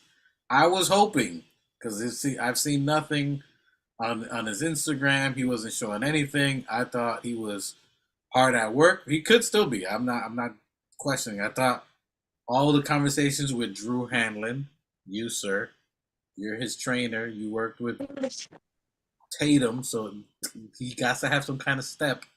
But anyway, I thought he'd be with Drew Hanlon. I thought he'd be in the lab. I thought he'd be coming up with something new. I thought we were going to see him. I was very hopeful that he wouldn't go play for Team Canada, that he would just be in the lab all summer, coming with something new, especially with all the scrutiny and all the questioning about him and his efficiency and all this conversation about trading RJ. I was hopeful that he would not go to Team Canada and that he would just be working on his bag all summer until training camp. That's what I was hoping for. That's what I thought he would be doing with all the speculation, all the rumors of him getting traded. I thought that would have been the motivation. I personally was not thrilled to see that he's playing for Team Canada. Because now if you go to Canada and you ain't going to show a new bag, a new move, something else you did. We don't need to see you play for Team Canada when you already start off slow in the season. Maybe it'll help him start off faster in the season, but you better have a move you're working on, a jump or something. I don't know. I wasn't thrilled about him playing Team Canada. What are you guys' thoughts on RJ? Listen, I 100% agree. I don't think him utilizing his time going to Canada, is something that he should be doing. Like you say, he has a slow start. Why go and play for FIFA knowing that you have slow starts? Now, if he went to see LeBron's doctor in Miami, we would be speaking about a whole different RJ Barrett. I'll be like, yo, go play FIFA. You want to wrestle with sharks? Because LeBron could do all that. You know what I mean? And I'm like, bro. But to the fact being that he did not go see LeBron's doctor, because I'm in Miami, I would have heard about it. So, he should be in his bag practicing how to fucking conserve his energy and come into the year. I mean, I've been seeing a lot of other podcasts are saying that this is gonna be RJ's year. This is what his fourth year, fifth, number 5. All right, RJ, bro, I really hope that you come into this year after this Canada trip. Hopefully he's smoking some Canada leaves. I don't know what he got to do, but yeah, I wasn't happy with him joining Canada, especially having a slow start for the last 4 years. So, Man, y'all sound like a bunch of... You breaking up. Let that man play for his country. Let that man let that man play for his country. Can you hear me? Can you hear me? Yeah. He's earned it. He's earned it. He's He got earned the what? bag. Mike. Look, RJ did Yo, good let in me the talk. Let playoffs. me talk. Let him finish. RJ got the bag. He did well in the playoff. He didn't do too bad. He probably was the But he only one that regressed. did. Mike, do you agree that he regressed when he got his bag throughout the regular No, season? because he didn't regress because he was still playing in the second round of the fucking playoffs, and he was the only one on our squad that did well when No, everybody I'm was talking hurt. about RJ at least before the playoffs. Before the playoffs. Yes, he he did was light up the hurt. playoffs. Yo, Phil, he was hurt twice, dog. He was sick in the beginning. When he got better, he lacerated his fucking finger. He had to get 14 stitches and then take some time off and then get reincorporated. And by the time he got reincorporated, we were already in the playoffs, and he still did well in the playoffs. That's what happened with RJ. Right. But does a sickness last 6 months? Does an injury last six He was sick. months? He was sick for like maybe 2 months. I think he was out for he didn't play for like a good 2 months. And then he had to come back. He started slow, but then he got better. And then he got started getting better. He in that Dallas game, he fucking broke his finger and he needed stitches. And then he was out another 6 to 12 weeks or whatever. It was like 6 or 10 weeks, right? Then he had to come back slowly, still play with a fucking bad finger. And I was even saying it that he's not doing too well because his mind is he's still healing with his hand. Hey, I hey, said hey, that hey. when he came back from his injury, but even after that, he's got better. He still, I guess, got over the mental whatever with his injury and started playing better. But then when he started getting, by the time he got to the playoff, he still actually got us through the first round. He helped get us through the first round, and he helped get us through the second round until we got knocked out. But RJ didn't regress. He got better because he got us to the second round of the playoff. Since we were in the second round of the playoff? But he's a part of it, right? We're gonna say he's not a part of the fact that he got us to the second round of the fucking playoff. So how the fuck that has he regressed? Hey, I saw our point guard Brunson get injured. He had a whole hand injury. I saw him duct tape that shit up and still play. Yeah, Like he didn't have a fucking broken bone. Let me ask you this. Hold on. Let me ask you this. That went through your skin. Let me ask you this. I look. I'm with you. I was with you on that machete on tearing his finger and then trying to get back into rhythm after hurting himself. I understood that, and I got it. And yes, he did well in the playoffs. What do you think he needs to do to take the step or the next leap that people see to make RJ better? Because He needs to hit his free throws more often. He needs to hit them fucking free throws, man. All of them need to. When it's time to hit your fucking free throws, don't be 50%, dog. You gotta be fucking 80%. You gotta be like IQ every time you go to the fucking line. Every single one of them. Yo, Randall, for except for out for IQ, all of them need to hit their free throws. Number one, yo, practice hitting your fucking free throws at least minimum, dog. And if you want to chuck up threes, then practice hitting your fucking threes. That's all I ask. All right, but look at what you're saying. Throws Do you and think also assist. Learn how to trust each other and assist. Hit your free throws and practice hitting your fucking threes so that when you chuck up threes, you make those fucking threes. That's all I ask. So is that the next step? From all of them, including especially RJ does play the assist game. He does play the assist game. But with a lot of what you're saying, do you think it's a possibility for him to execute those practices that you mentioned playing for Canada? You rather fucking be in the fucking gym. yeah, dog. Yo, wait a second, but that's the whole point, Phil. Him playing, first of all, look, he didn't play the last time in FIBA when he wanted to play. We sat him out because we wanted him not to get injured for whatever reason. We sat him out the last time. This guy he's Canadian. He wants to play for his fucking country. How you gonna deny somebody their want to play for their for their hometown? That's like Donovan, right? Because their country, was dying his to come. Hold on. country. Donovan Mitchell was dying to come to New York because he wants to play for the Madison Square Garden for his hometown. Why wouldn't RJ want to be like that for Canada? So you told him he couldn't play the fucking last time for Canada. Now he can at least, Canada probably ain't gonna do too well anyways, unless they really fucking bring it. But Canada hasn't. They're not a very high ranking team. You know what I'm saying? They don't got too So many why players waste out your there. I mean, they got. time? So that's the whole point. If you're not going to an elite But it's team to practice. It's practice, still practice, Phil. It's still it's practice. You not, still bro. You're hurting, actually play against Mike, teams. you're hurting your game and your energy, not fucking playing. You just said it for Yo, Fournier. but Phil, Hold how on, many you just times? bring up that. How many Hold on, times you just hasn't bring up Carmelo that point Anthony for played Fournier. FIBA or the Olympics, and he came back better when he played for us But that season? Carmelo When he was comes off elite. Carmelo huh? was elite As already. anybody, you fucking the guy who fucking played the Australian point guard for the Cleveland Cavaliers when they won the fucking championship with LeBron played in the fucking FIBA for his country that year. He came back and including this motherfucker, the Australian kid that played for the Jersey. What's his name? Who's he playing for? The Australian guy, the Aborigine guy.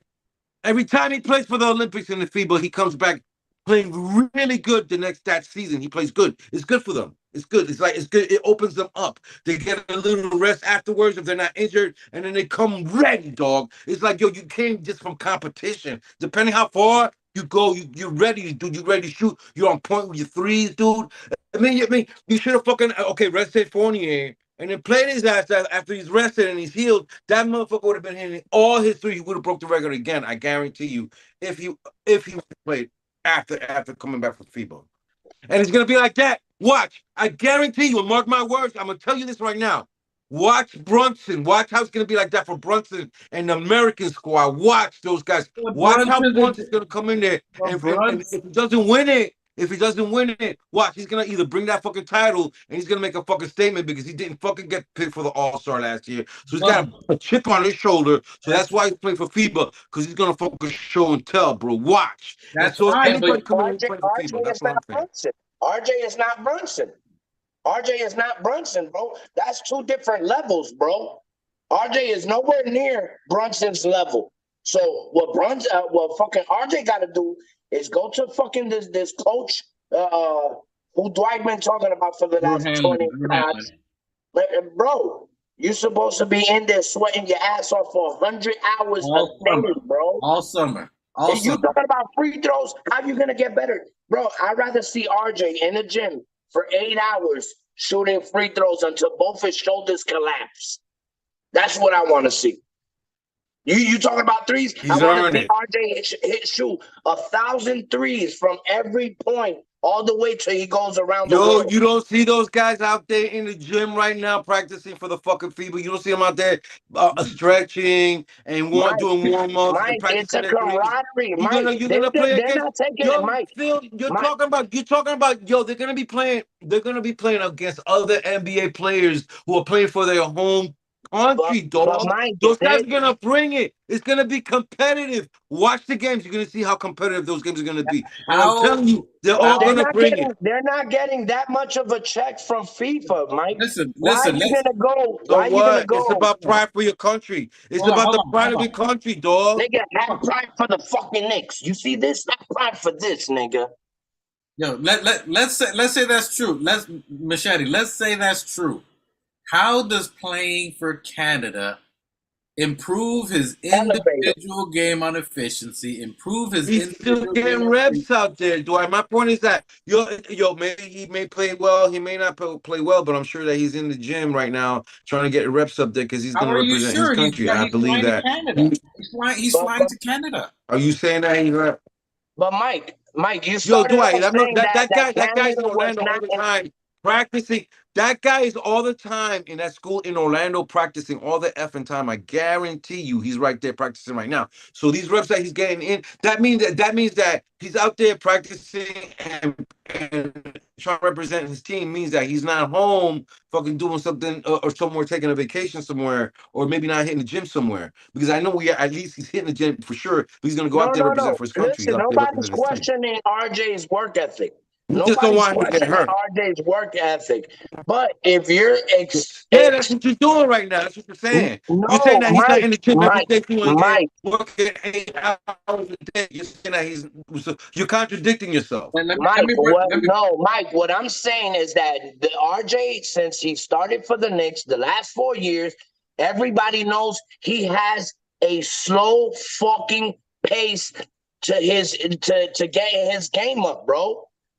There's no way that you Maybe can have it's because he's you not can in have the 4 gym practicing years, for FIBA 4 games. years. It's because Mike, maybe watch what's gonna happen. The you difference spoke. between You watch spoke. how Jalen 4 Brunson years and of RJ are a gonna bring slow it start, because my they've been nigga. practicing for the whole entire summer for these games that they're gonna compete against. Watch the games between when Canada plays the United States. Watch how hard they go. You're gonna be like, oh man, they're gonna give you Canada samples is of what they're not gonna in the bring to East. the game for our season in the regular season. Watch. That is great that he's gonna complete and play. But you know what he's gonna do? He's gonna do the same moves he was doing last year.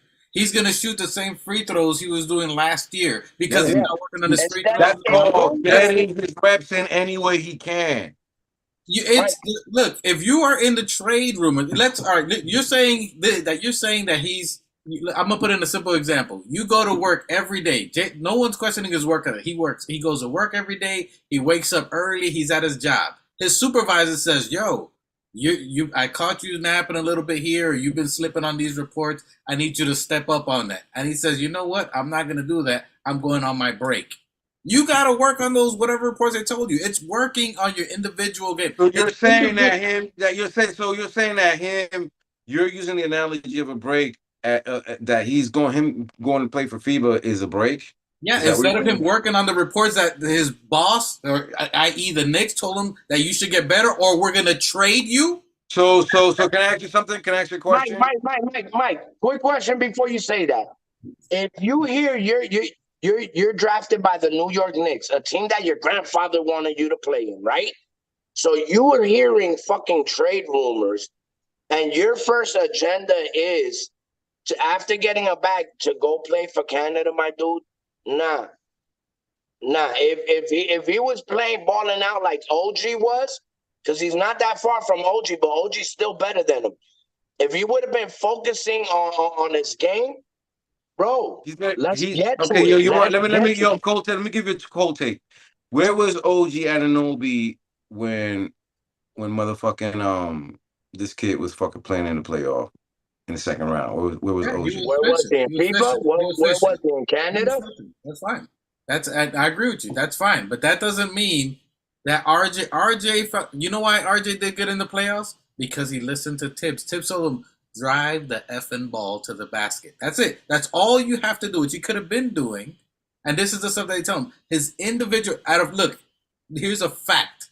Out of all the players in his league, in his team, and even our team, statistically, he is the worst shooting player. He is in the more negative than in the positive. In the positive negatives, he's more in the negative than anyone in our entire team. Okay? Yeah. Free throws, he is in the league. He's like really low. He's really pretty bad. Okay, like he's in the negative. You're the slow. You're getting. This is his fifth year, Mike. His fifth year. You're getting cooked by defenders the entire year. Okay? And this is something that Tibbs is. You've been playing for Tibbs. Don't you think it's like, yo, I need to get better? If I'm getting cooked, is it a step I need to do? Am I too heavy? This is where you work on your individual game, not a team game for Canada. Yes, I love Canada. I want to represent for Canada. But, yo, you know what? You're about to play for Canada permanently if you don't get this game. You're about to be there. How do you know it ain't a move? Like, how do you know he doesn't end up being traded to Canada? So he could. That's the whole purpose. That's irrelevant. No. That is super irrelevant. It's very fucking relevant. Now you're moving the goalpost. Because he. How do you know he ain't gonna get traded to fucking Canada? Bro, so let him go play for Canada. Let him go play for Canada. He might get traded, and we might get Siakam or whoever the fuck you want in the trade. So let him go play for Canada. But win for everybody. Mike, Shetty, look, the same pride you're saying he's going to play for his national team. Don't you think you should take more pride in the team that you're representing on an everyday basis? The one that gave you $120 million. That's the team you need pride for. Can I ask you something? Can I ask you guys something? No. Can I ask you something? When did Canada give RJ a bag? None of the FIBA teams have given any of those. Okay. They are irrelevant to you fucking playing for the bag that you got. We're talking about he's playing for the Canadian FIBA team. Nobody in the FIBA squad is getting Hold paid. on, hold Not on. Brunson for the American FIBA squad or anything like that. But I have a question for the both of you real quick because my battery's about to run out. But why aren't you guys talking shit about Brunson playing for the American FIBA team? Because he was almost an all-star. I'll tell you, FIBA. because he was almost an all-star. He got snubbed as an all-star because he was our best player the entire year. He was our best player in the playoffs. He was our leader and did all the scoring and played all the toughest matches. It's easy. He was the best player. RJ was in it just as much as Brunson. Okay, look, you asked me a question. The sickness and the fucking finger injury. He was still in it because he still took us and played with us in the second round of the playoffs. So RJ, I could argue that RJ may not have had the numbers that Brunson had, but RJ still kept us in it because we wouldn't have been in it without him. Mike, hold on. You asked a question. Mike, you said why aren't we going on Brunson? Please name me Brunson's weakness. RJ. Besides his RJ. Besides Brunson's height, what is his weakness?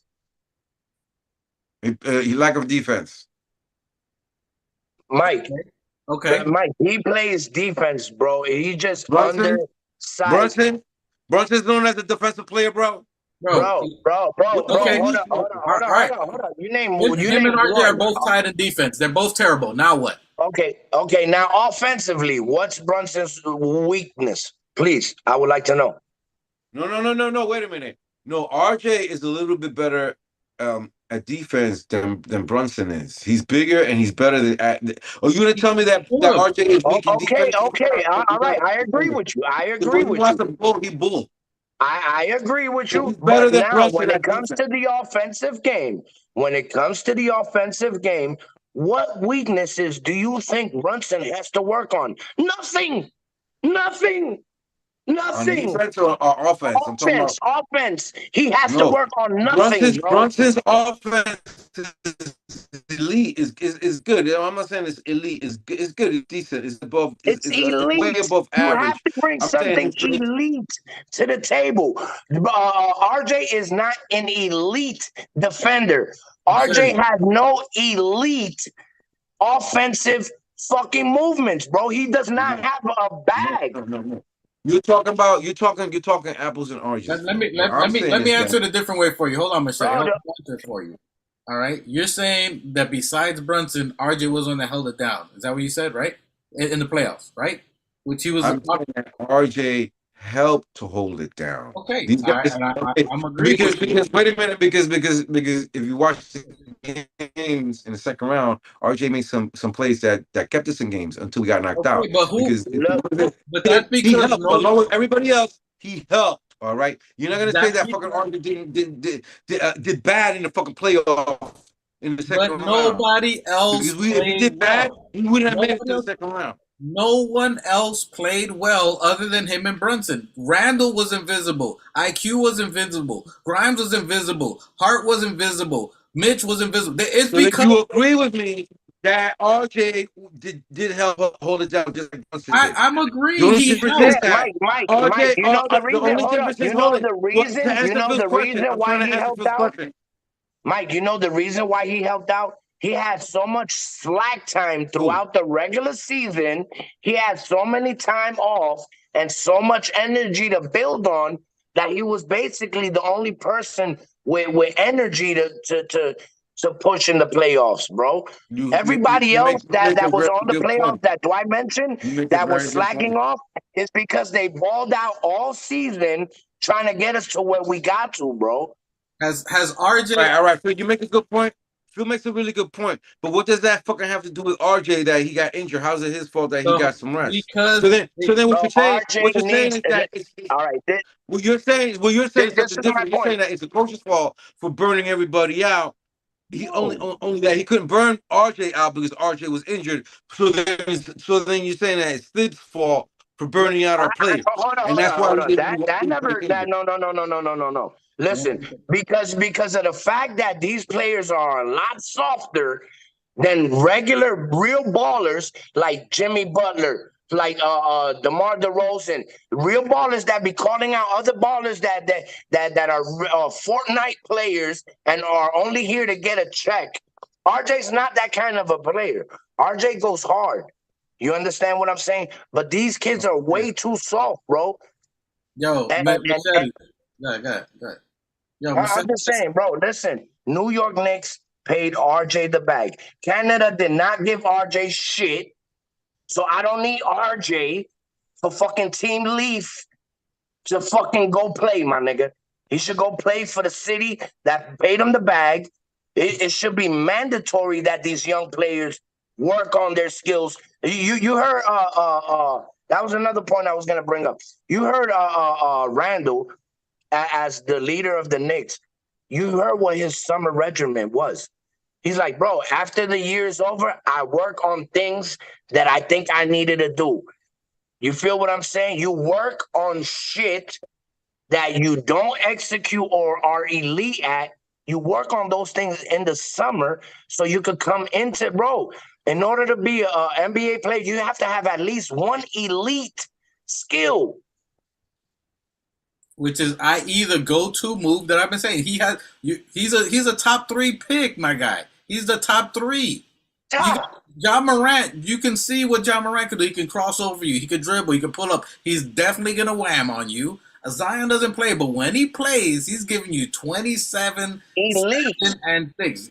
And the next player is RJ. There's no go-to move that you can say from RJ. And we love him, we support him, but you need a go-to move. You need a pull-up shot. There has to be something that you can do at any time. Jason Tatum, they say he does a little back foot. He can do it. Yo, let me tell you something. RJ's go-to move is what? The only thing is that the ball doesn't fall into the basket, but RJ's go-to move is going between 2 and 3 defenders to the fucking basket. That's not a go-to. He takes that left, right step, and he lays it up with his left hand. Sometimes it goes in, sometimes it doesn't go in. No, but that's not a go-to move. A go-to move means that that's why you call him Bully Broadway Barrett, because he goes in between 2 and 3 He's a bully. He's not a finisher.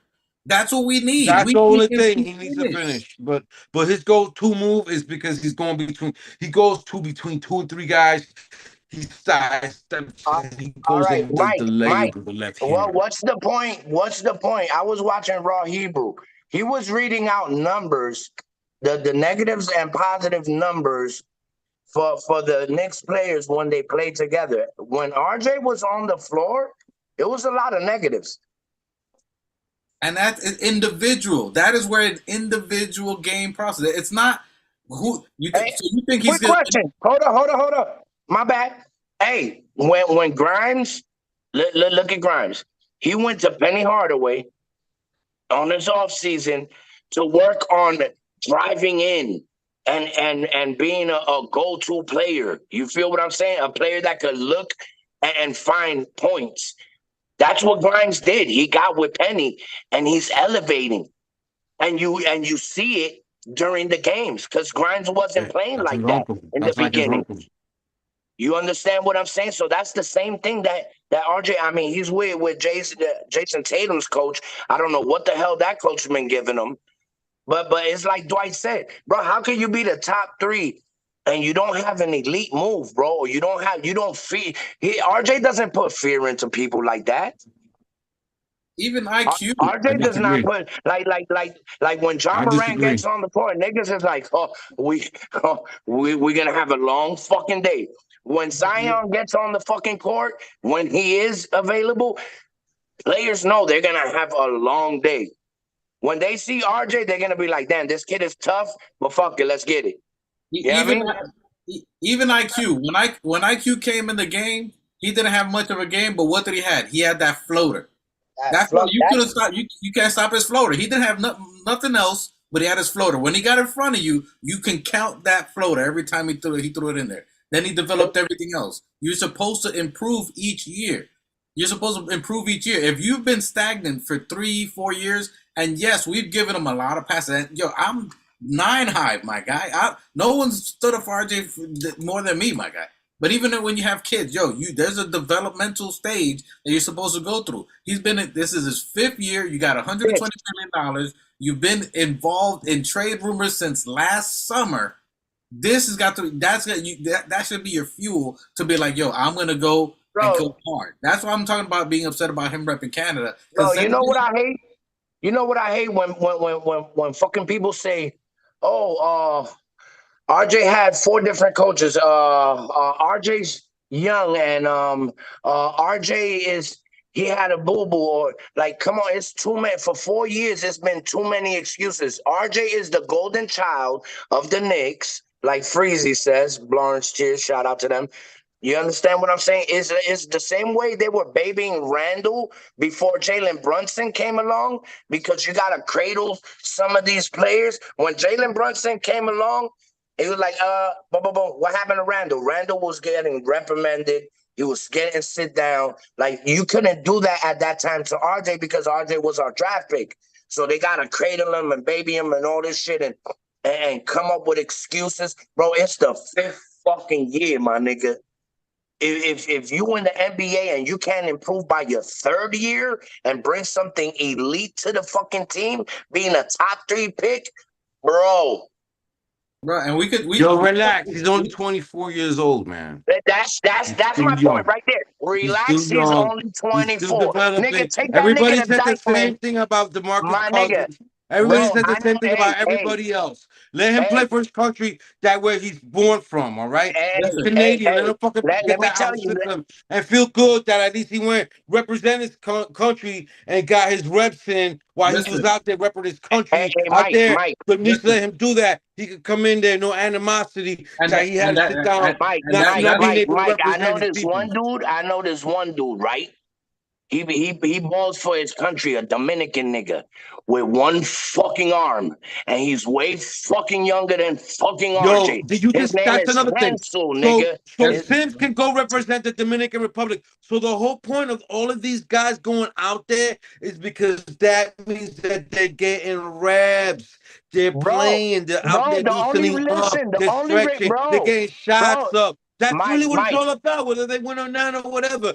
They're out there competing with other teams against real competition. It's real. It ain't no fake competition. It ain't no college competition. You're playing against other guys who are going hard for their country. Germany's going to go hard at you. France is going to come hard at you. How embarrassing is it going to be if we get beat by Serbia, who has fucking Luka Doncic and all these other guys, who has KP? If they're going to go hard, these guys are going to play hard. And it's going to be like an all-star game where they represent the East Coast and the West Coast, and they don't go really hard. These guys are going to play real games. They're going to play real hard. You understand? So these are real reps that they're getting, is what I'm telling you. Listen, he gets 24 shots a game. He gets 20 plus a game. It's not like he's Deuce that doesn't get any time and he's going to Canada and now he's going to get reps. For Deuce, it'll mean something because Deuce doesn't get burned. It'll mean something for him to get yeah, Deuce or Sims. Sims did not even break the rotation. That's why FIFA will be good for a player like Sims. They're not getting reps. Because they barely play and they need to keep warm. You know what I mean? And so they won't come into the year cold. Listen, the FIFA is good for players that are not cracking rotations. And in order for them to come into the season not on a cold That's bullshit. KP's playing. Motherfucker, Luka Doncic is playing. All these people are playing for their representing their country. What are you talking about? That guys that don't at the end of the But they're already up there. They have a game. You're talking about elite all fucking those players. guys are going in there to play real ballers that they're gonna fucking get real minutes. But they're elite. It's like preseason, dude. It's all it is preseason for basketball. But they're elite. Their game is already polished. RJ is a dull. He's not polished. He needs to polish his game. That's the whole point. Is you're in your. So you wouldn't have a problem. So if he was playing for the United States and versus Canada, I don't want him playing for any team. He should be invisible right now. He should be invisible until October. I think you go out there, you represent Canada, you represent your peoples, man. So when he comes into the season, not shooting, get your reps in there. Let's say he balls. Hold on. Evan Fournier. Hold on. Let's say he balls out in Canada. Let's say he does whatever, he plays and they win. Blah, blah, blah, blah. If he comes back shooting the same efficiency and shooting the same, I doubt it. Bro, he's done it for 4 years. I'm telling you that because he's gonna come off and play. He's gonna be warmed up and loosened up. That him and Brunson and all these guys who play for their country are gonna play better this year. They're gonna go harder. No one has gotten more efficient playing for their team. No one. There's not. Yo, you go to Says who? Says you? It's statistically, the stats never show anyone coming back more efficient when they've gone there. Are they more ready for the season? Yes, because they're warmed up. He was not going to come back statistically better because he's not going to get individual reps. He's playing with other people that Yo, he is the Joker is the Joker gonna play for his country? Is the Joker gonna Joker play for his is the country? MVP, my guy. He is the MVP. He is elite at his craft. RJ is not elite. He's not a. You're on mute. You're on mute, Phil. You're on mute. He's not Bro, a. my microphone's on mute, bro. You keep mentioning elite players, bro. Stop mentioning elite players and putting RJ's name into the middle of that shit. It's ridiculous. Bro. Anyway, I don't think RJ should be there. His game is not improved. There's no way he's going to get better. He needs to be. Look, that's why I said if he has something, it needs to show in Canada. I need to see a behind the back three. I need to see 4 3-pointers back to back. I need to see a mid-range jump shot from the free throw. I need to see a baby hook. I need to see him finger roll off the glass. Bro, you have Jalen Brunson. You had Derrick Rose. There's no reason you can't finish off the glass. You have the greatest in the game finishing off the glass. That should have been every day. Yo, how do you finish off the glass? Derrick Rose is gone. Mike, look, this is what I can tell you, right? If I had the God-given talent to be in the NBA, right, and be in RJ's shoes, I know within 4 years' time, with whatever, bro, it's not like these kids are coming in and making $10,000 a year, my dude. These are millionaires we talking about. You give me even $1 million within 3 years, I could definitely guarantee that I could fucking get my vertical up at least an extra 12 inches and come in playing like John Morant. Like this is what RJ doesn't like. There's no elevation. I have not seen an elevation to his game. He plays hard. Listen, the thing about the Knicks is that Randall and RJ play the same game. They play the same game. So if you're playing the same game, you got to find a way to differentiate yourself and elevate your game, bro. You're like 7-8 years younger than God damn. Randall, but he's still a bull, Randall. bro. He's good. That's why I'm telling you, he's either gonna But Randall's been back getting up Randall or he's gonna come off the bench. How can you back up Randall when you're not efficient? How can you back up someone when you're not efficient? You can't back them up. You're a starter now. What's gonna happen if he comes back and still with the same efficiency? Tiz might have to force to. You're saying if you keep saying if woulda, shoulda, woulda, shoulda, coulda. We'll see. I say if. I said he's got another year. He's gonna come back taller, bigger, stronger, baller for and he's still gonna be inefficient. He's still not gonna have a go-to move. I don't think so. I think that you're wrong. I Free think that throw- I think free throw's not gonna elevate. I think that he's gonna help take us to the fucking playoff once again. That's what I'm saying. And you can call it efficient in his efficient or inefficient way. He's bar injury or anything that happening to him. If he's slow to start, right? Which I doubt because I think that he's going to be playing FIBA. He's going to be loosened up a little bit. He might come in playing a little bit better at the beginning of the year for us. And in bar injury, I think that he's going to do a little bit better as the season goes on in the regular season. I agree. And if he goes uninterrupted, we'll see where you see him take us to the playoff, and we'll go further. We've been into the playoffs. RJ ain't take us to the playoffs. I'm telling you that he's going to help take us to the EFC. He's done that he's done that in the 2 years. All right, Mike. You know what my phrase is. Who's the third threat? It's been supposed to be RJ. We don't have a third threat offensively in the starting lineup. Not really. RJ was supposed to 4 years. He's been supposed to be this threat, and I have not seen it. This is the year he's supposed to be that threat, and that's the whole point of this conversation. So if he's supposed to be that threat, yes, I agree with you. If he goes to Canada, he's going to be more ready because he's getting burn time. He's going to come back and start faster. But you don't need to have Canada for you to come in fresh. If you're in the gym working on your game, Y'all keep saying Canada. Canada has nothing to do with it. It's the fact that he's just getting reps and No, he's playing. nigga, It that's doesn't hold matter that on. he's playing for Canada. Mike, The fact Mike, that how he's out can you there say? competing against it's like a preseason. It's still a preseason. You're still going against other players who play in the NBA who are gonna come at you hard. It's not gonna be no fucking easy game where they're not gonna go hard at you or that you're gonna get banged up, dude. There's possibilities that you're gonna get injured. So that means you're gonna go hard like it's a fucking NBA game. Except it's called FIBA. But and, so and, and, that you're gonna be Mike, soft on Mike, you and they're gonna let how, you score or anything like that. These guys are gonna go hard, including RJ. So he great. has to practice and he's gonna get his reps up. How does that improve his yo, efficiency? how the chat looking? How the chat looking? How the chat looking? The chat is passed out from us yelling and freaking out of the question. How does it get him more efficient? The problem with RJ is not that he's in a ball and that's fine. He is not efficient. His number one glare negatively is statistically It's the same reason that Brunson wants to play for the USA FIBA team. Why does he want to play for the Brunson is Why an does all-star. He is elite at so his he Right, wants to yeah. play the FIBA team? So all these guys, wait a minute. So all these guys that are playing for the fucking FIBA, they're all of them all stars.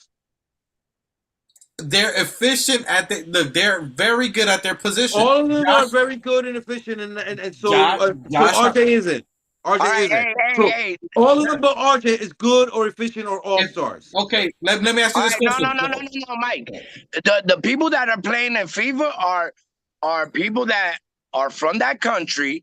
Second of all, that are not getting that much burn time, like Sims. Bullshit. Whatever. Then It's a explain to me, good thing. Luca. Explain to me all these Listen. superstars who are playing for the You're not country. letting me finish. You're saying two different things. You're saying that Sims, who doesn't get minutes, is playing, and you're saying that Luca, who gets minutes, is playing. Which is it? Which It's is for it? FIFA is for two type of players, bro. Anybody that fucking has Mike, that let me cool finish and my pride for their point. countries want to play is gonna play. And that's what RJ has. He has pride for his country and he wants to play. And he's also practicing and he's gonna it's not like he's gonna go hard for his country. He's not like How do he's you know gonna he's go in there practicing? How do you know he's and be practicing? soft. How do you know he's Bro, practicing? How do bro, you know I he's practicing? guarantee you, he's my practicing. point. I'm telling you that he's practicing, and not only is he practicing, he's practicing in Orlando, but for Canada. But I guarantee you, he's in that school practicing because that's where he likes to practice it, practice in his Bro, facility I'm gonna go on in Orlando. Sunday. I'll go on Sunday to Mount Verde. That's right here by my house. I'll go to Mount Verde and I'm gonna scout him and see if he's there. Okay. He ain't practicing like that, bro. You need a whole summer. Going for 2 weekends to shoot jump shots is not gonna get you to that next level, bro. That's the whole There's still 2 weekends that you're shooting jump shots. You still shooting jump shots. It's still practicing, which is beneficial not only for the team you're about to place, but also it's beneficial for us in the long run when we get into the next season. So it's going to benefit us. It's going to benefit him. Wherever Kingsley needs to work out, he could do that playing or practicing against FIBA. You know what I'm saying? If he needs to practice his free, he needs to get better practicing his free throws. That's what he's doing right now. Okay, so basically you're saying that the 3 years, well, I mean, the 4 years that he been practicing with this coach, right? Him going to the FIFA is gonna do a lot better than this coach has done. Because I'm gonna tell you the truth. I haven't seen improvement from this coach. If that's what he's been doing in the Look, summer. you're being pessimistic and I'm being optimistic. All right, I see the glass half full. You see the glass half empty, right?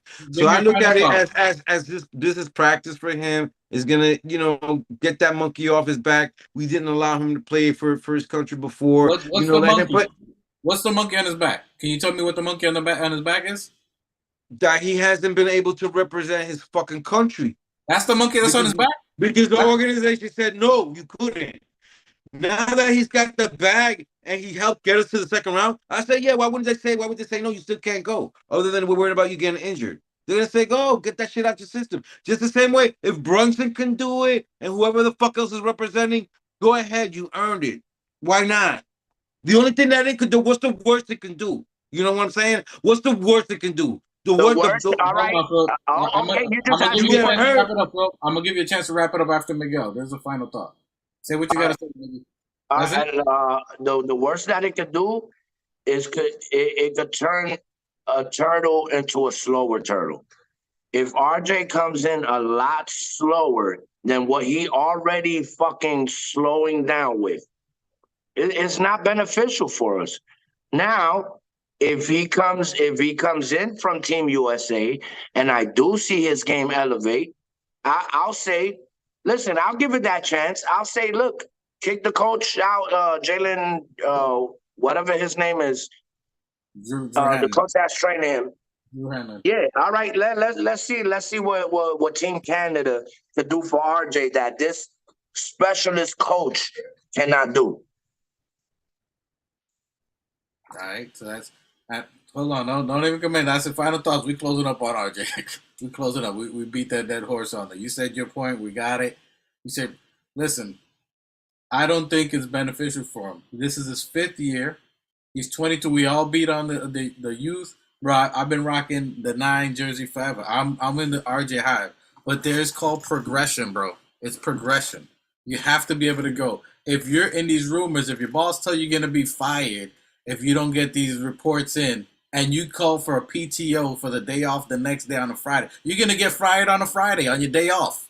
You're gonna get fired on your day off, like Friday the movie. That's a terrible excuse. You're talking about taking a day off versus you going and not.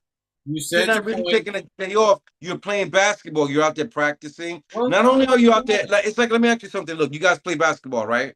Yes. Let me ask you something real quick, right? So if the regular season is in October for you as a basketball player, that's when you're gonna play basketball regularly against the competition for your league or whoever you're playing with, right? Yeah.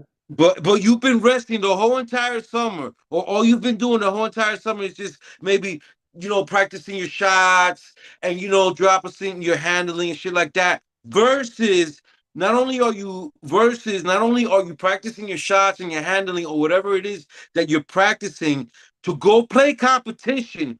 When the season and the time came to play your season, would you be more ready or not if you didn't go play that competition in the summertime? You understand what I'm saying? You'd be more ready if you didn't go to the competition. You'd be more ready if you didn't go to the competition, is what you're saying. Yes. Versus you'd be not ready if you do go to the competition. Correct. I'm saying, you know why? You're on mute, Phil. You're on mute. You're muted. I said what Dwight's trying to say is that you cannot. It's like Iverson practicing a new move. You remember when Iverson used to bring moves to the NBA that they would fucking say that they were illegal when it was just so fresh? Bro, you cannot take a move that you just learned and go to Team Canada and think you're going to start executing that shit on the court if you can't even execute it for us.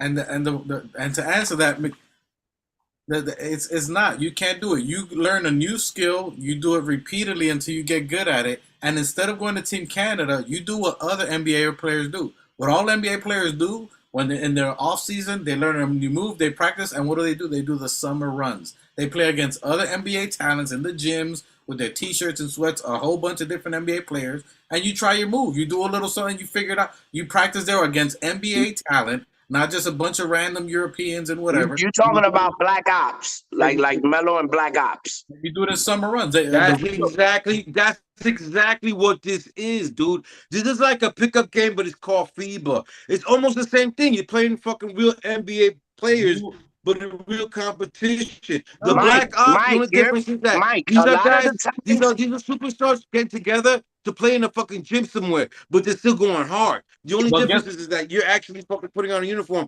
practicing, and going hard against the other country. It's the United States versus Canada. It's the United States versus fucking Serbia.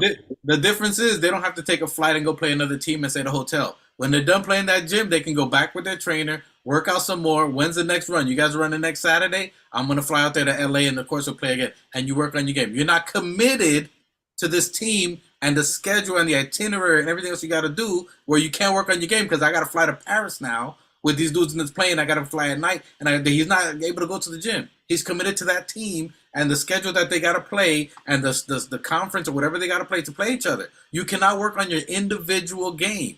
You are sacrificing your individual training time. For someone, and it's okay if you want to play for your team, that's great. But someone in RJ's position at this point of his career, you just got the bag. Your name's been in all types of trade rumors. You're still in trade rumors this year. And the main thing is the same thing that's been not only glaring that they've told you about, your inefficiency, your free throw shots, a no-go-to game. These are things that have been not only conversated about him, has been brought to light. You just saw Obi get traded because he's not meeting their standards. You got to say like, yo, I got to tighten up. This is a tighten up.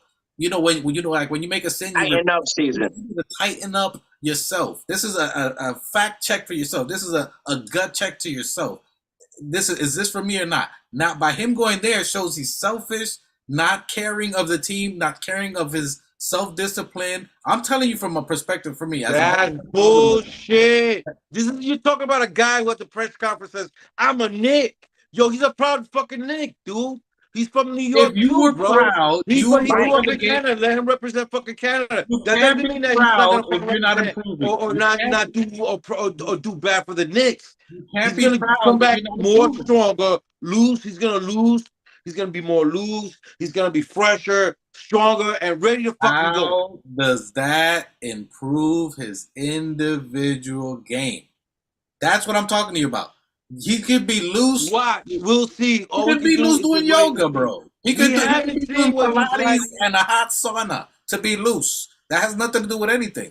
He has to. You know exactly what I'm talking about. You got to get your fucking reps in, and you got to get in all the fucking time. I agree with you in that aspect. He'll come loose. He'll come ready. He'll be more in sync in his timing with basketball to play in the beginning of the season, and he may not start off slower. But guess what? That's more wear and tear on him. That's more likely. He's not gonna come in as cold. He's not gonna come in as cold. And could he get injured? If you are playing basketball, if you're a basketball player, you know that if you play a couple of games before the real games that you have to play, you want to play those practice games before you get on the court. You want that loosen up game. You know exactly what I'm talking about. So that's what they're basically doing. They're out there playing loosen up games. The black up games, those fucking games that get you ready, dog. Sorry, Chad. But when you get I'm sorry, Chad. We got a roll.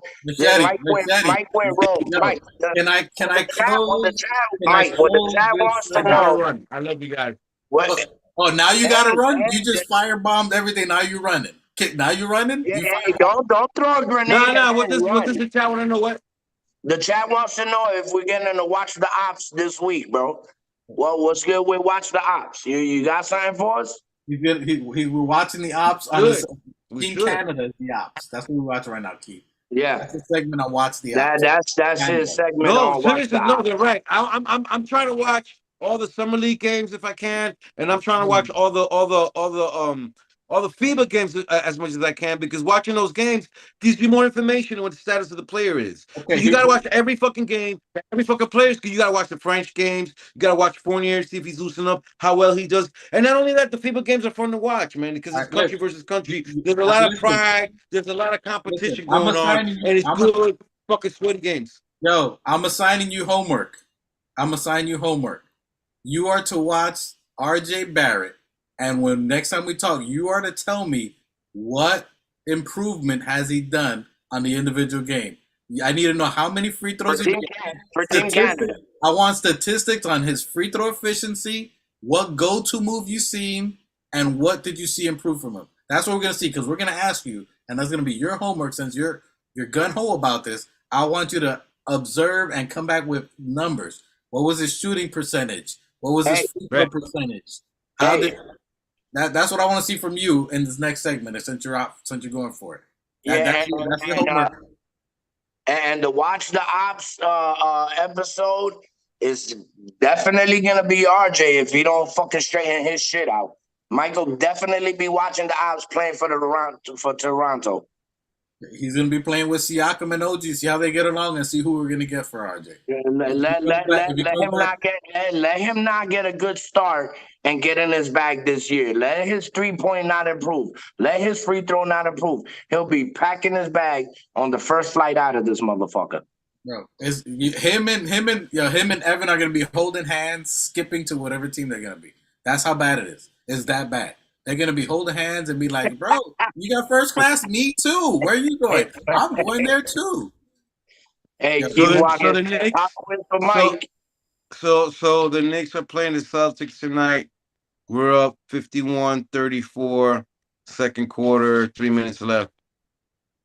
all right. There you go. He's working. He's working on the game. So to wrap this up, Machete says going to Canada is going to be amazing for RJ. He's going to come back better than ever. He's going to come back refreshed, rejuvenated, ready player for the New York Knicks at the start of the season, and he's going to be at beast mode. Is that right? Was that somewhat Yup. okay? Shit. And then we got the Let new me give you Knicks the box score real what? quick. Let me give you the box score real quick. Oh, hold You want on, to hear the hold box on. score? We had Hold on, 2:25 right now, my guy. We're 2 hours and 25 minutes. They're watching it too. So we're up fucking 20 in summer league. We're up 20 right now and going into the half. We're fucking the Knicks are fucking shit up right now. 54-34. Yo, you Who that has report. the most points? You're gonna be like Mike Breen in the Hall of Fame. Fucking they're doing good and they're fucking throwing some basketballs around and He bounced it. He bounced it. He bounced it. He you bounced bounce it it again. He again. bounced it. You He bounce it again. bounced it. He bounced it again. You can join in anytime. Join in. That's what we Join do in. here in Organic Nick Fanatic. This is what we do in the Organic Nick Fanatic show. We fucking keep you updated. That's how we do it all. So all right, final thoughts, new Knicks on RJ and Canada. RJ in Canada, boy, he better be smoking some leaf out there. You know what I mean? Hope he come in smoking. And like I said, he is our draft. You know, he is he he is a player that's built for the Knicks. His work ethic is unbelievable. He's a dog, but we need dogs to improve. Because if we just got a dog that's on the fucking porch, just barking, barking, barking, barking, that shit ain't working, bro. We need attack dogs. I'd rather have a quiet dog that'll creep up on you and bite the shit out of you and keep it at that than, you know. All right. RJ, we got love for you. We ride for you. We want the improvement. You need to be better on defense. What effort is all it is on defense. Defense is what you need improvement on. The first step. Don't sleep. Don't get lost back there. Pause. Hopefully you're about 10 pounds lighter to help improve that speed. We need a go-to move. Again, Drew Hanlon. I'm going to get you on the next show. We'll talk and we can see what you can work on. I'm going to reach out to you.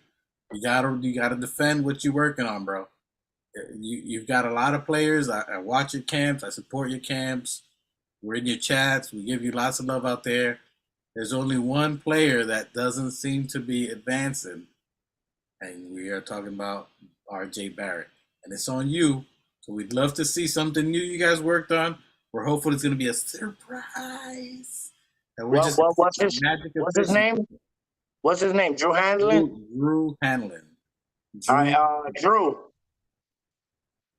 The new Knicks here. If you could reach out to LeBron, find his Miami doctor, and take RJ there. And then after that, you know, improve his game. Drew, you've made Jason Tatum the master of mid-range. He goes to the free throw. I can see it when he's going to do it. The little side dribble to the free throw line, and he shoots from there. Please have RJ come back with a mid-range game and a go-to move. That's all we're asking. We're going to close this segment there. I don't think Canada's going to help him. I was hoping he was with you. Hopefully he was with you for like 3, 4, 5 weeks, and you guys got this great game plan. I'd love to see it. People in the chat, he bouncy again. He bounced it.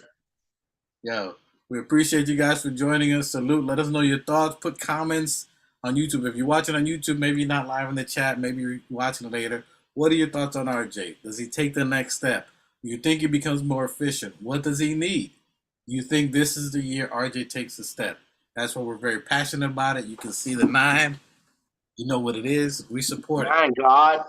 Hey, 9 God. So, the Organic Fanatics, we are organic. We're probably a little bit too passionate, but it's in the veins. It's what we do. That's how we talk. That's how we chop it up. We appreciate you guys, everybody in the chat all the time. Yo, shout out to the chat. Shout out to Mike the Specialist. Shout out to Keith Watkins. Shout out to Coach. Shout out to with Stephanie. AP. Thank you for joining us. AP, big facts. Johnny, everybody. Hey, Harris, as always. We appreciate the love and support. Make sure you share, like, subscribe.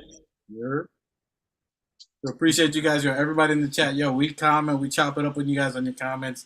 Thank you for it all. Thank you for sticking for 2 hours and 30 minutes. We try to cut it short, but you see, sometimes it just doesn't go the way we like. Yeah. A little extra spice. It's like that adobo on the meat. It just got that extra season. You just can't read it in sometimes. We appreciate you guys. Hey, and Sims, make sure you eat that mango before you go. Yeah, man. You know what I mean? Holla at Hansel. You know what I mean? Emmanuel Hansel, Dominican nigga. You know what I mean? So, yeah, it's gonna be fun. Yo, it gets Liddy a DR. You might come back with a bride, bro. Watch yourself out there, Gets Liddy. Yeah, watch DR women, please. They're gonna wrap you up, boy. You're gonna be married. What happened? What happened here? I know nothing. Hey, salute everybody. Appreciate you guys. Salute. Best take us out of here. Good looks. Films in the building. My God, what's good? And I salute the new Knicks. Let's get it. Shout out to the new Knicks. The new Knicks, salute my guy. The new Knicks, the organic podcast. Uh-oh. Sounds like it's about to go down in here. Going down. New York City, NYC,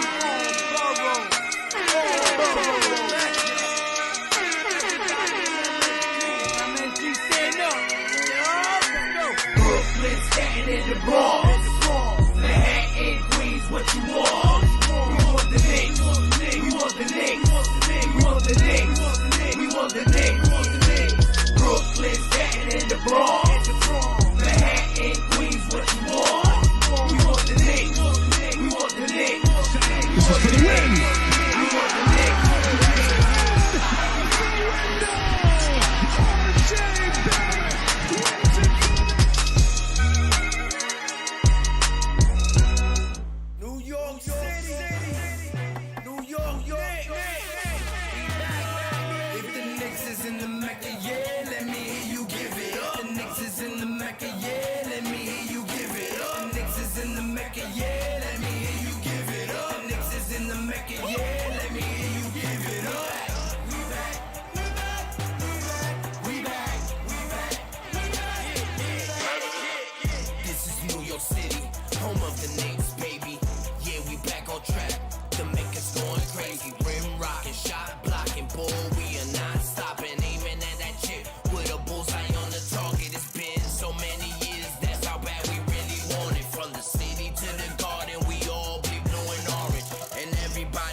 New York City.